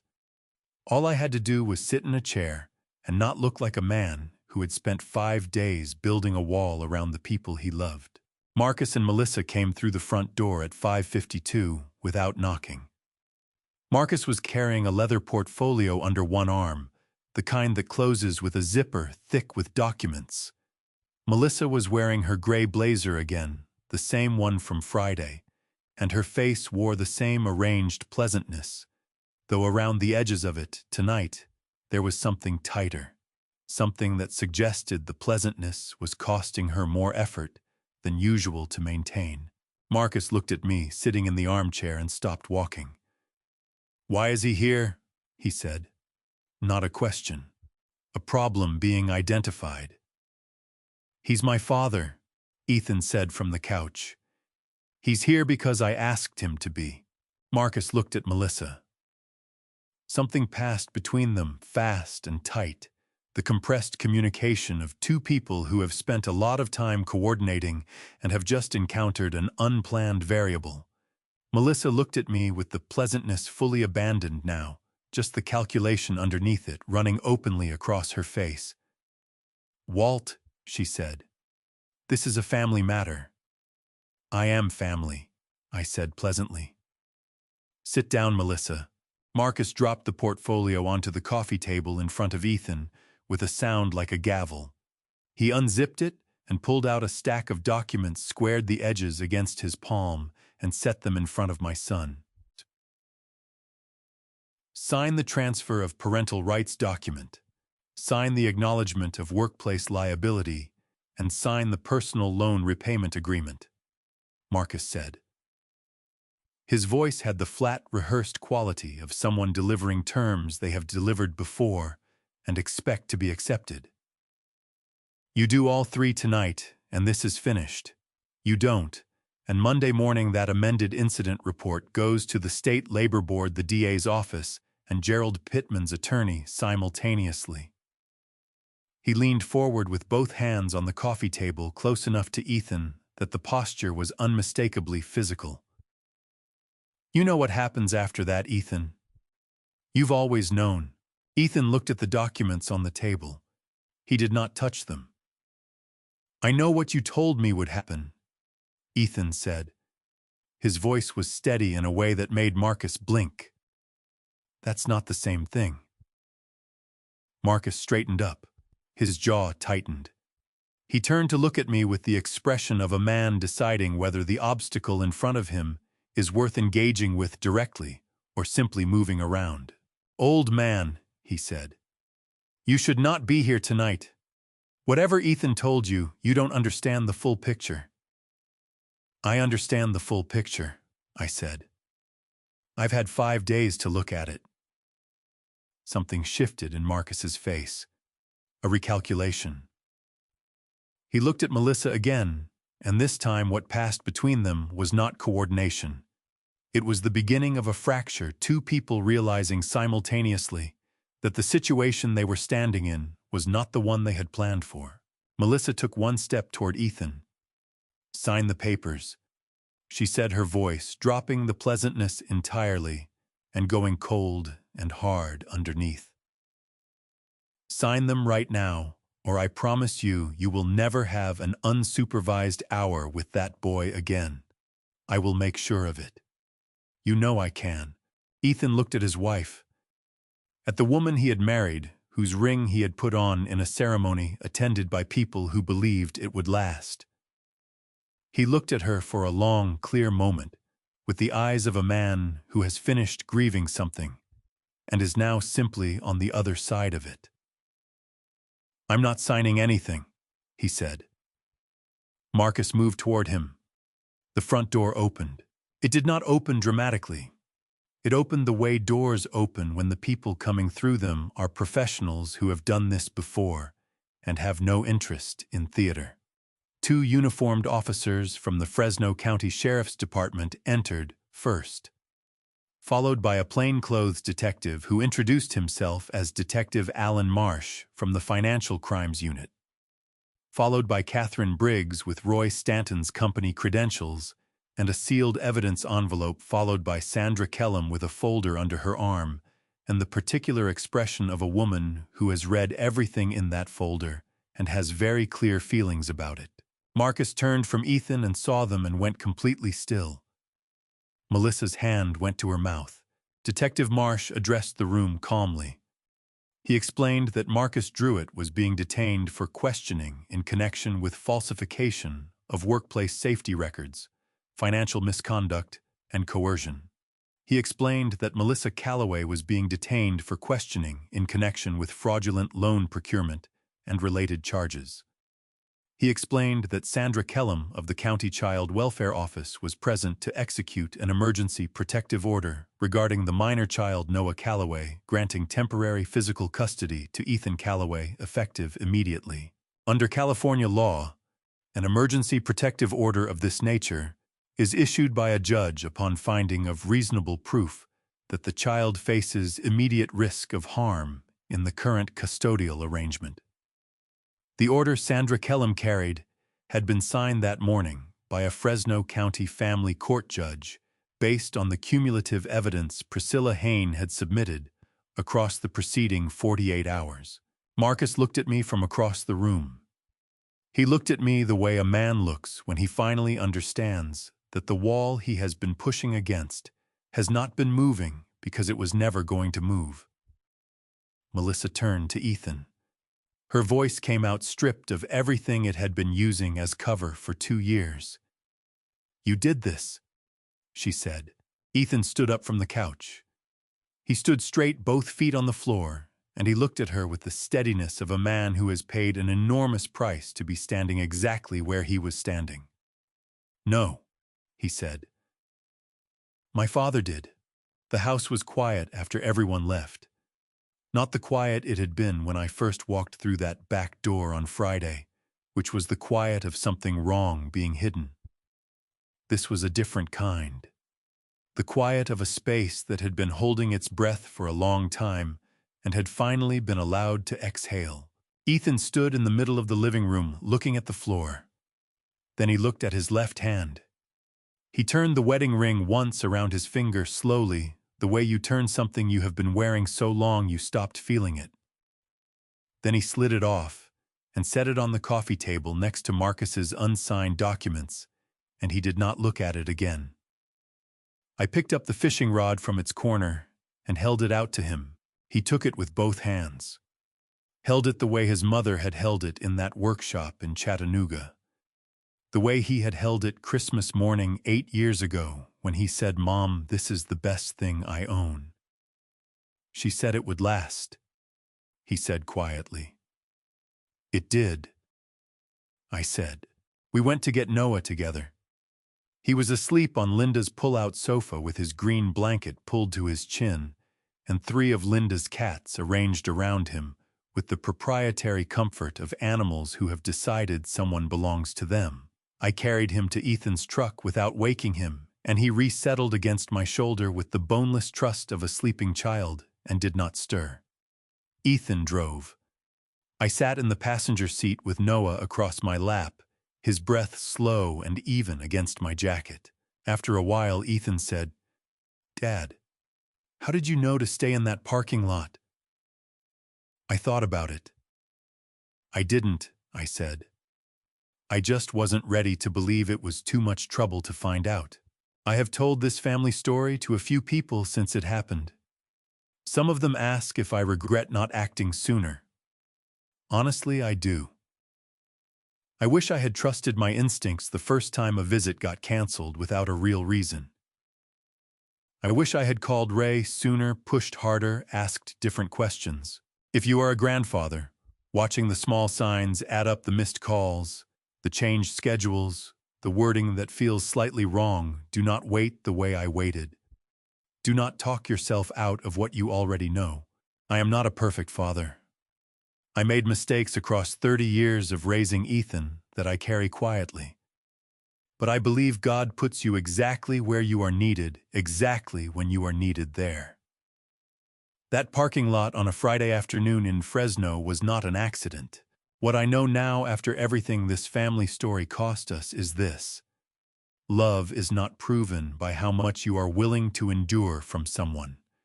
It is proven by who stays when staying is the hardest thing available.